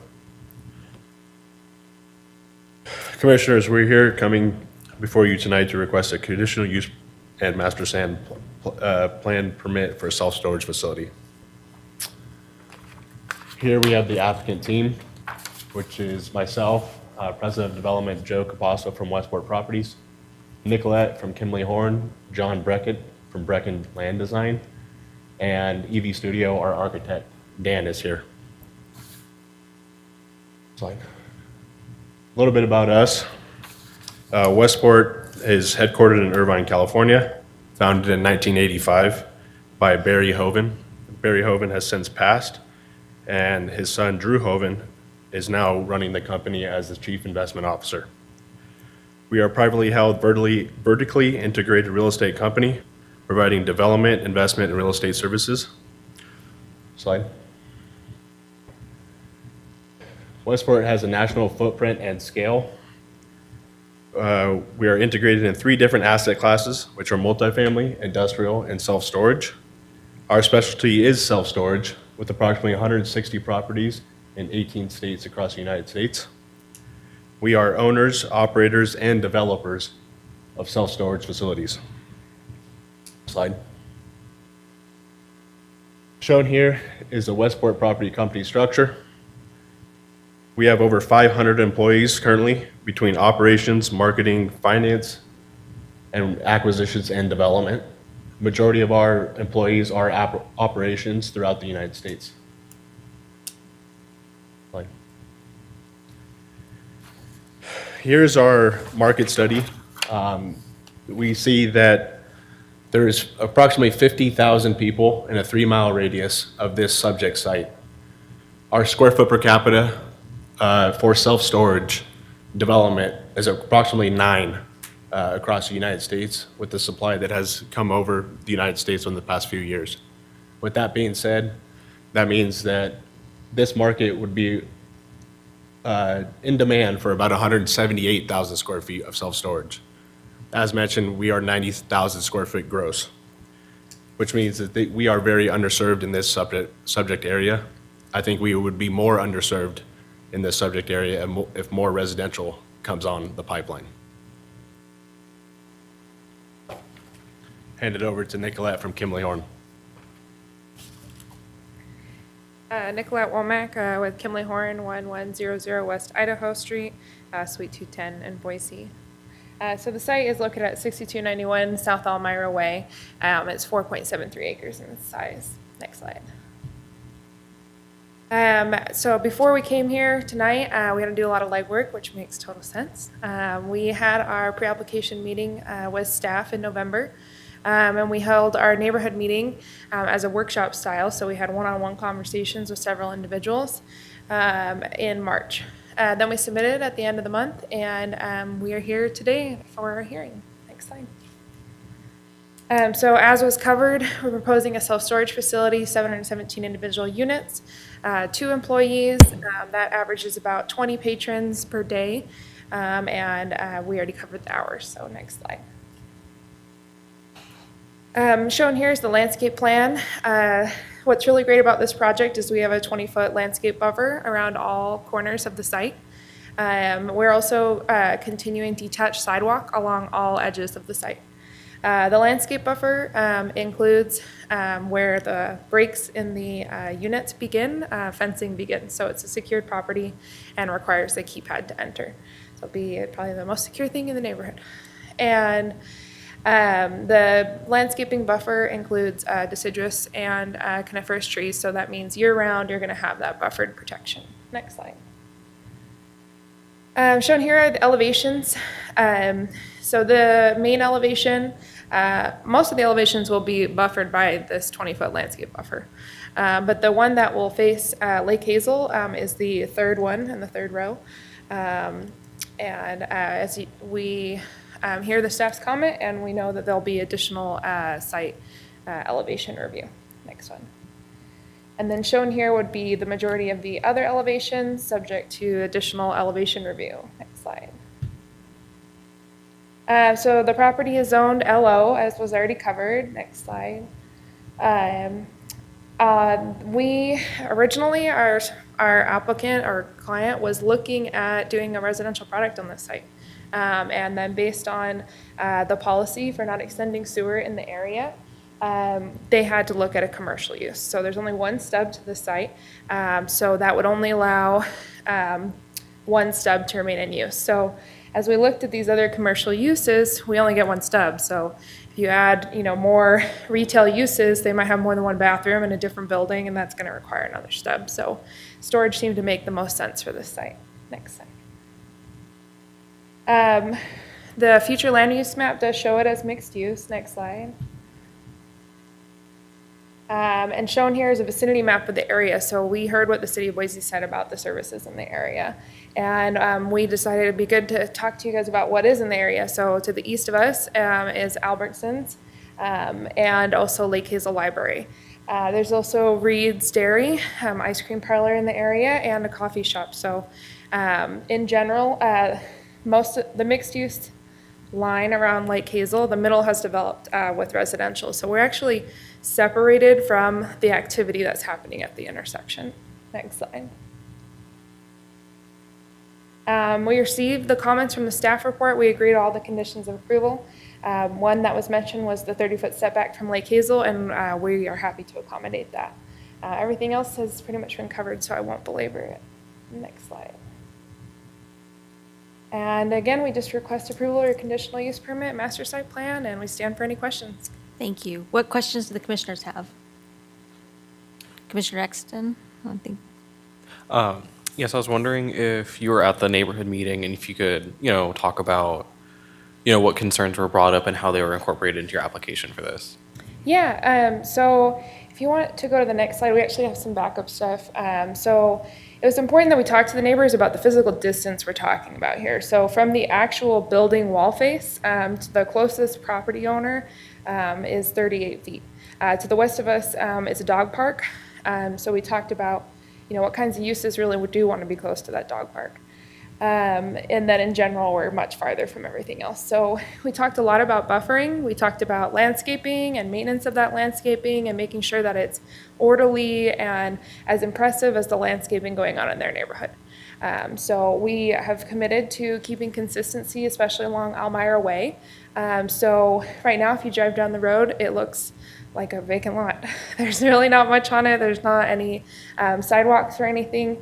And so this site is really going to green up and create a pedestrian environment where you can, take a quick lap around.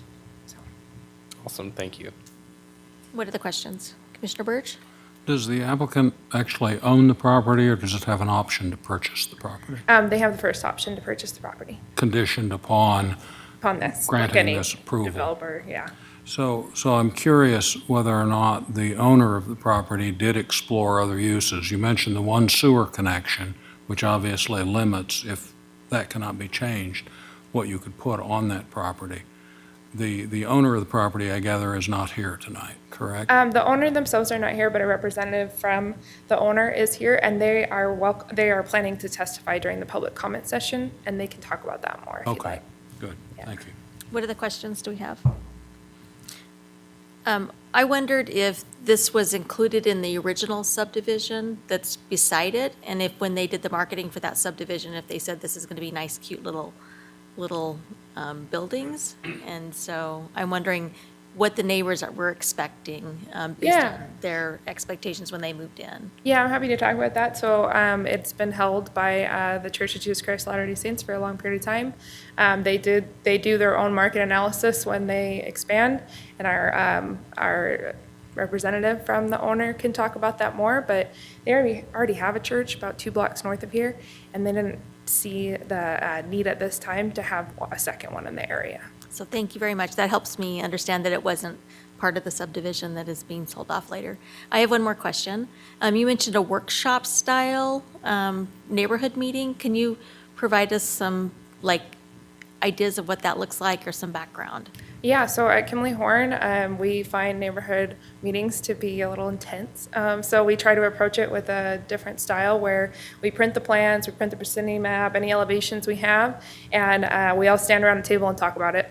There's no formal presentation. We just work through issues, see what people are thinking about, and we try to talk one-on-one just to avoid that contentious us versus them conversation. So we try to listen as much as we can. So I guess I'm still trying to visualize, in the traditional neighborhood meeting, I send out a letter and say, everybody needs to show up at this time. So tell me how this is different.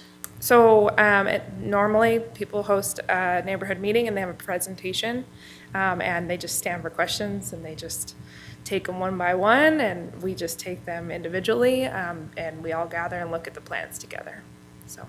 So same concept in terms of this is the date it's going to be, and everybody shows up at the same time? Yep, meets all the code requirements. It's just a more personable conversation. A different way to handle the meeting? Yeah. Okay, thank you. I was trying to understand what that meant. Any other questions? I think we're good. I think we'll go, we've got some other people to talk, and then we'll call you back. Thank you. I've got identified that we've got a couple, or at least one person online. Is that true? Yes, we Let's- have Joseph Passo. Okay, Joseph, let's go ahead and have Joseph online.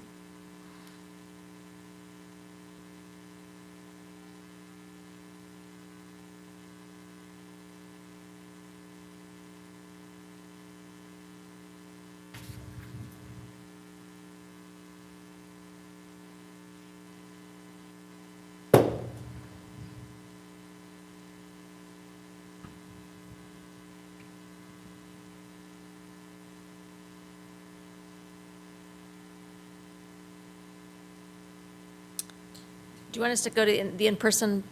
Yeah. We'll do the in-person people, and then we'll do the online people. So in person, I've got John Mackley? Mackey? Sorry.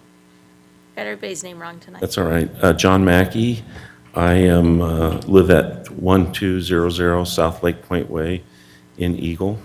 I have contracted the property from the LDS Church, and I met with the city with the sewer department and stuff, and they just, I build residential townhomes and subdivisions, and single-family, non-attached. Actually done quite a bit of commercial too, I just not doing that much right now.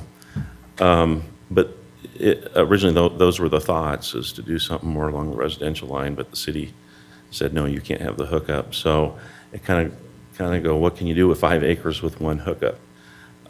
So we kind of thought apartments or storage. At the neighborhood meeting, that most people we talked to actually said they would much prefer having the storage over apartments. So I just want to give you that was a big deal on what direction did we go, only have one sewer hookup. I think most people there actually appreciated and liked it. There was at least one person that was against it, but she said that she was going to fight whatever went there too. So I think that's most of the feedback. The other issue was they did prefer access off of Elmira, but the Valley Road, but ACHD is going to put a roundabout in there, and it'll only be a right in, right out, only no left turn in, no left turn out. So that kind of forces that to go to Elmira. As far as commercial, I've done a bunch of commercial too. It's just usually you don't put that mid-block. You like to be closer to the intersection. There's residential on between us and where they're building townhomes in there right now, between us and and like I said, be 5 Mile. There are several townhomes in the area that are within a few blocks. They've even approved some without garages, so there is a definite need for this. We've done the marketing study. I'll be a partner with Westport Properties on this project. So I think I've covered most everything, but unless you guys have any questions. What questions do the commissioners have? Commissioner Birch has a question. It sounds like you're familiar with what the sewer capacity is here, and I wouldn't know if you told me, okay, so many gallons and whatnot, but you could have just one connection and then have multiple buildings on that one connection, correct? Yeah, it wasn't an issue of capacity, it was an issue of connections. Okay. But I mean, like some of the residents, oh, wouldn't it be nice to have restaurants and some of this other stuff? And you just don't do a 5 acres, one building type of thing. So, I mean, you could probably get away with apartments because you'd have one sewer hookup, but you couldn't do townhomes, you couldn't do condos. Well, maybe you could do condos, but it really does limit you. You could do a big box store, but it just isn't a location for that. So it really does limit it quite a bit. And I think that sewer thing is an issue with, hey, it's the city's providing the sewer, but it's not, we can't tax it or whatever, so they're being a little bit tough there, I think. I mean, that's the opinion I've got from it, is they just want one hookup, that's all that you're approved for. All right, thank you. All right, thanks. No comments? So thank you very much. We appreciate you coming. Can we get the online person? It says Joseph on my list.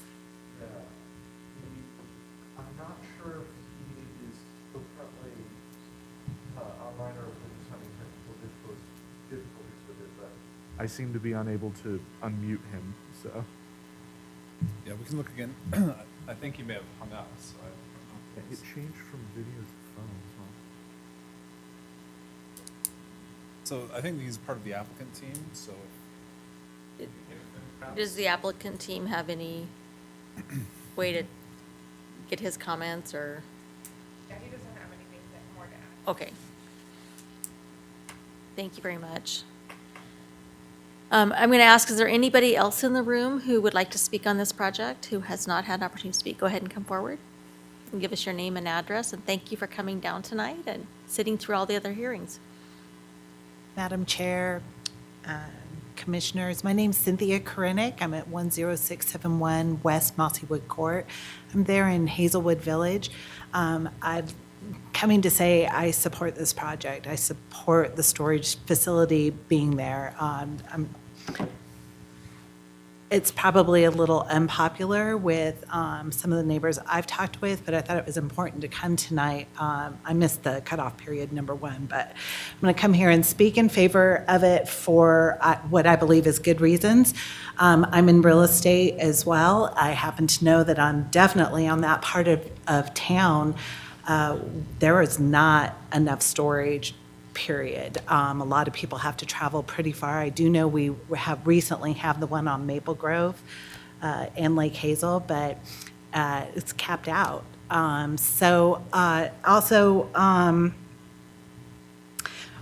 When I moved to the neighborhood, we were told that it was, the property was owned by or is owned by the LDS Church, so there was always an idea that there was going to be a quiet neighbor.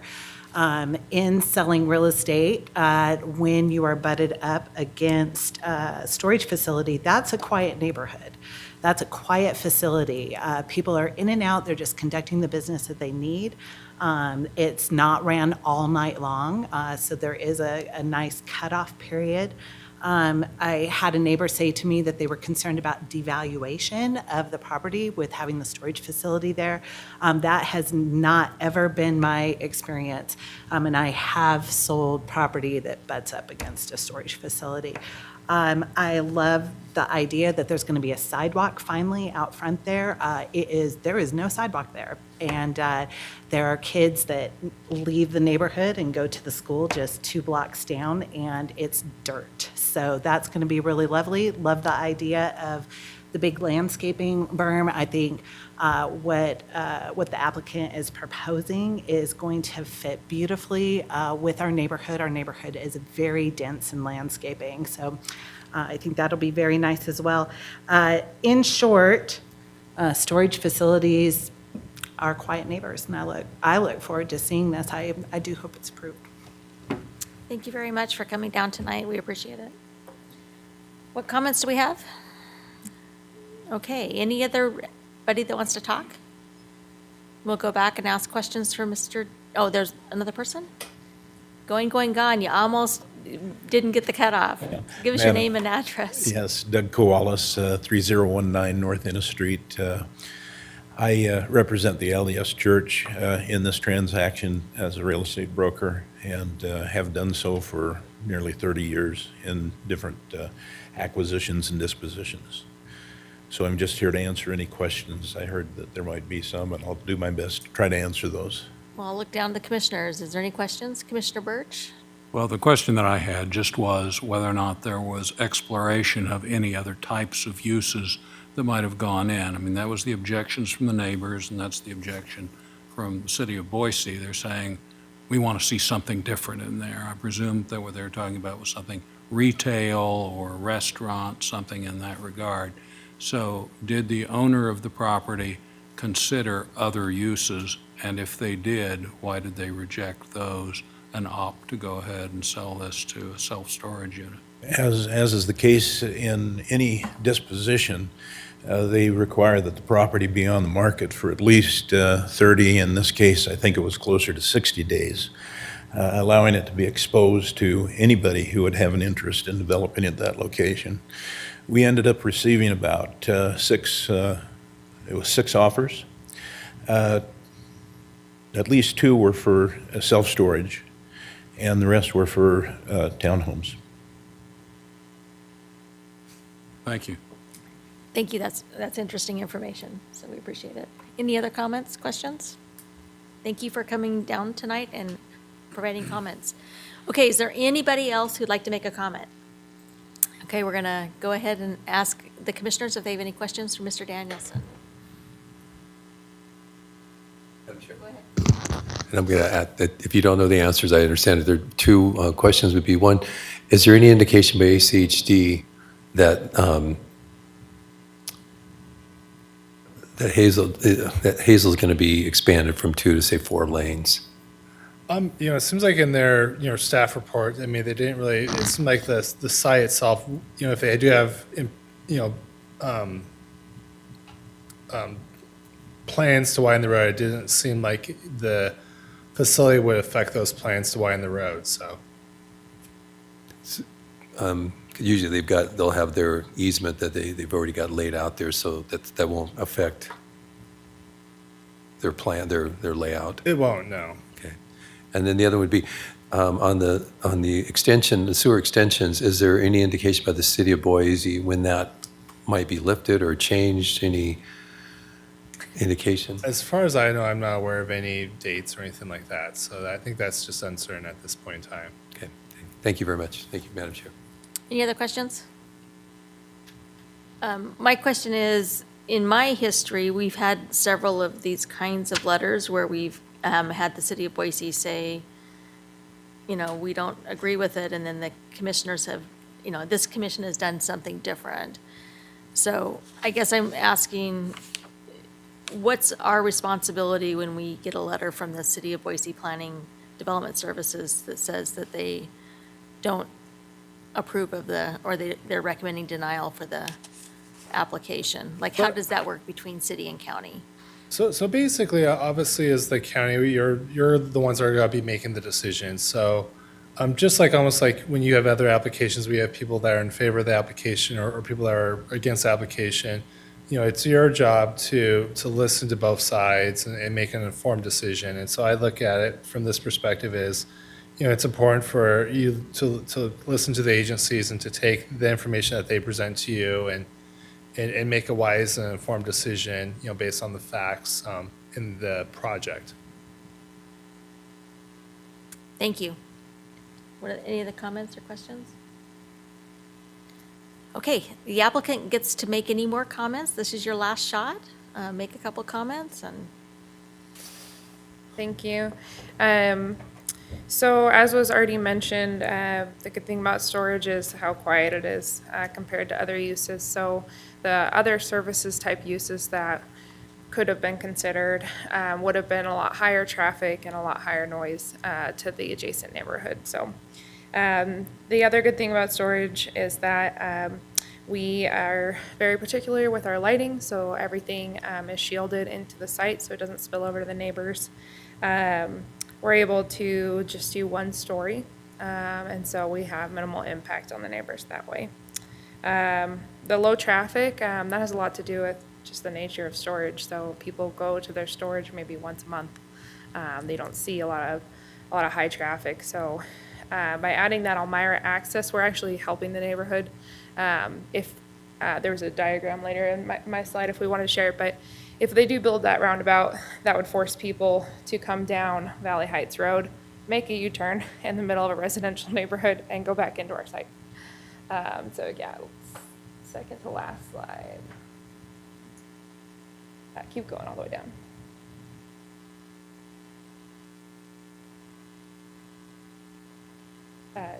Go down. Sorry.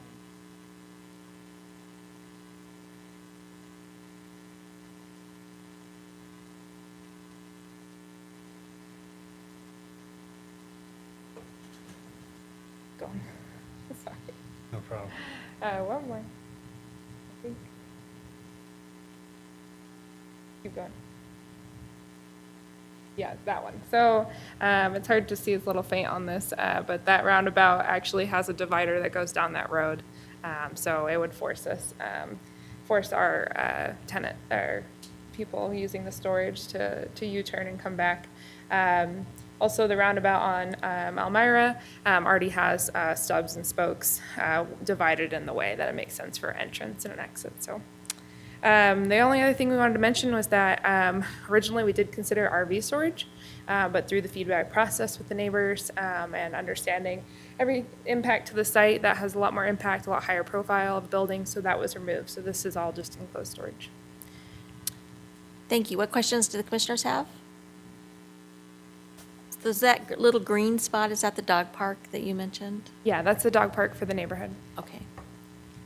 Thank you. Any more questions? I think we're good. Thank you very much for coming down. Okay, now I look to the commissioners for a motion. Commissioner Brown's going to jump on. Based upon the findings and fact, the conclusions of the law contained herein in the testimony from the public hearing, the commission approves, I move to motion to approve project 202200 589 CUMSP, subject to the conditions of approval attached to Exhibit A and approval of master site plan. It's been moved to approve this project. Is there a second? Second. Commissioner Exton seconded the motion, and let's go ahead. Do you want to talk about it? Yeah, I think it's great. Obviously familiar with the area. It's one of the biggest things that we deal with in the construction industry is we're sizing down the houses and sizing down where you can put things within the city. I think it's kind of ironic that the city's against it, but yet they want high density. So I guess they just don't want you to have stuff. But, so this gives an opportunity for people to keep their neighborhoods cleaner. It keeps everything, you know, off the road possibly, or different things and clutter. So it's a good use for the property right there. Understanding also the issues with the one hookup. I mean, that's a limitation that is a tough one to get past. So you do have to kind of reverse engineer what you're going to do on that property, and seems pretty smart. My other thought is interesting that you mentioned the RV parking, because that's something I feel like most people have, a lot of people have RVs and know where to park them, and they will ticket you for parking them somewhere, so we need more of that. But even that was, I thought, very considerate of them to not do that there in that neighborhood, because it probably would cause a lot more problems. So no, I think this is extremely good use of the property, and that's why I moved to approve it. Thank you. Any other comments? Yeah, Madam Chair, I agree with everything Commissioner Brown said. One thing I personally do really appreciate is all the effort in the application and on the site plan to make it not only cohesive in terms of the density of the landscaping with the surrounding areas, but also to make sure, you know, you do have very adequate shielding. You know, it's just a very cohesive feel to the entire area. And I do also think it's interesting that the city of Boise, you know, is against this because it's not the mixed use or anything of higher density, but they're not willing to provide the infrastructure to allow what they want to happen. So I feel like, you know, given the fact that city of Boise won't provide the infrastructure for the alternative, you know, of a mixed use or something else, I feel like this truly is probably going to be one of the best uses for this land. You know, plus I do agree storage is definitely in need. Any other comments? Commissioner Birch? I think it's telling that the only buyers that came forward were ones that wanted to do either residential or self-storage. Yeah. For me, getting a little bit of the history of the property was important, because I just wanted to make sure that we didn't tell all the homeowners, this is going to be little buildings, and then it wasn't, but it doesn't seem like it was tied to the subdivision. It seems like it was separate, so I feel good about this outcome. And I spent my childhood on Lake Hazel, so I've been through that property several times. So it's not really walkable for people to walk to any sort of places, and so getting better sidewalks is going to help the walkability in that part of the city. So, anyway, are we ready to vote? All those in favor say aye. Aye. And I'll say aye. Any opposed? Say aye. Let the minutes reflect that this project passes with the majority, or with all of the commissioners voting for it. So thank you. Thank you for coming tonight, and we appreciate it. Our next item on the agenda is the minutes from April 28th, 2022. Madam Chair, Commissioner Exton, I would like to make a motion to approve the minutes from the April 28th, 2022 meeting. it's been moved to approve the minutes from the April 28th, 2022 meeting. Is there a second? Second. Second from Commissioner Brown. All those in favor, please say aye. Aye. Aye. Any opposed, please say aye. Let the minutes reflect that the minutes were approved. Thank you. And now Leon's going to give us some insight from the county commissioners meeting. Yes, thank you, commissioners. So last night, we had a variance to the Boise River Greenway Overlay District that had been tabled from an earlier meeting. It was ultimately approved. We had a time extension for a subdivision associated with a cemetery that was approved as well. Sorry, first one was in kind of the Eagle area. This other one was on McMillan Road. I should definitely give you the locations. I apologize. The other one was a 2-lot subdivision by Briggs Engineering off of Rustler Lane, and I believe that is in kind of the Meridian, Southwest Boise area. Then we had our cell tower appeals. The first was for the private tower for Suez that you heard and recommended approval for. The appeal on that was denied, so your decision was upheld. And then the second one was a commercial tower out on Floating Feather. The appeal for that was ultimately approved, so your decision was overturned, and they denied the cell tower at that location. So Now that the board is denied, next steps would involve, if the applicant so chooses, to request reconsideration and maybe have the board's decision evaluated outside of our jurisdiction at the district court level, but who knows where that's going to go. But that was it. That was the bulk of the night in terms of time spent, those two towers, and getting a lot of information about how those work together. A lot of discussion of the differences between private and commercial towers. So yeah, I'll stand for any questions if you have. Was that the tower that was close to Eagle High School, or one tower came down, they were? No, that actually is another one, and okay. that one was appealed as well, and that will be heard later. I think it's in June that one goes to the board for appeal. So what is the reason for the denial of the cell phone tower? I mean, Yeah, we're still working on those findings. They've asked us to table and bring them back. In general, I can share it was incompatibility with the surrounding uses or future uses, and then some question as to the application and the due diligence on behalf of the applicant to confirm there were no available tower sites within 2 miles, which is what our ordinance requires. So those were the two major points that they brought up. And so, yeah, we are revising findings, and the board decision would be at the end of May, ultimately. So, but they have basically denied with the request to revise findings to reflect that denial of the project. And that's all I've got. Thank you very much. Any questions? Or? So do you now have a quorum of the commission? Yes, yeah, I think we have at least 4, so thank you for that. And thank you for those who could make it. The Blue Sky Farms, which you had tabled to the 12th of May, following some discussion with the neighborhood and between the neighborhood and our director, as well as the applicant, pushing that 2 weeks was proving to be beneficial, largely so we can craft a much clearer memo as to what the changes have been between what you saw initially and what they're doing now, and to give people a little more time to respond to those changes. So that was the only item, although you guys did table for revised findings tonight, so you'll have the revised findings that you have to adopt. That doesn't usually take very long. But yeah, so that'll be the only other item on the May 26th hearing. We have 4 folks, and I mean, it's obviously you're there for the first go around. I would expect an hour and a half-ish on this one. I mean, I think we've hashed out a lot of the questions and concerns, and it'll just be responding to what those changes are really at that point. So. Can you explain that though? There was a denial, but then it was tabled to change the findings? For the cell tower?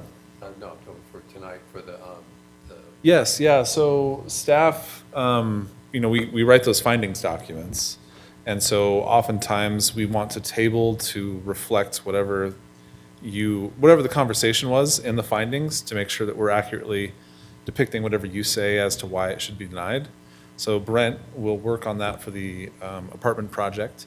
Granted, it is just a recommendation, so the board could step back into those findings and say, hey, we agree with this, or we're also denying it and for these other reasons as well. So it's still kind of a draft workable document, but we do that in order to get the record straight and to let the board know truly how you felt about it and what you wanted, why you wanted to deny it. So that's why we tabled it.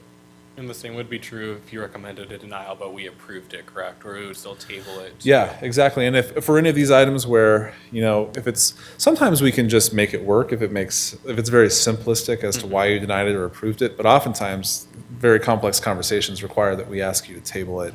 So what you're doing is essentially saying we approve or deny, and now we're asking to table to revise the findings to reflect our decision. So you're not really delaying decision, you're just giving staff and you a chance to kind of flesh out the reasons for the decision. So. And I guess I have a follow-up question, since this will be at least my first time in a situation like this.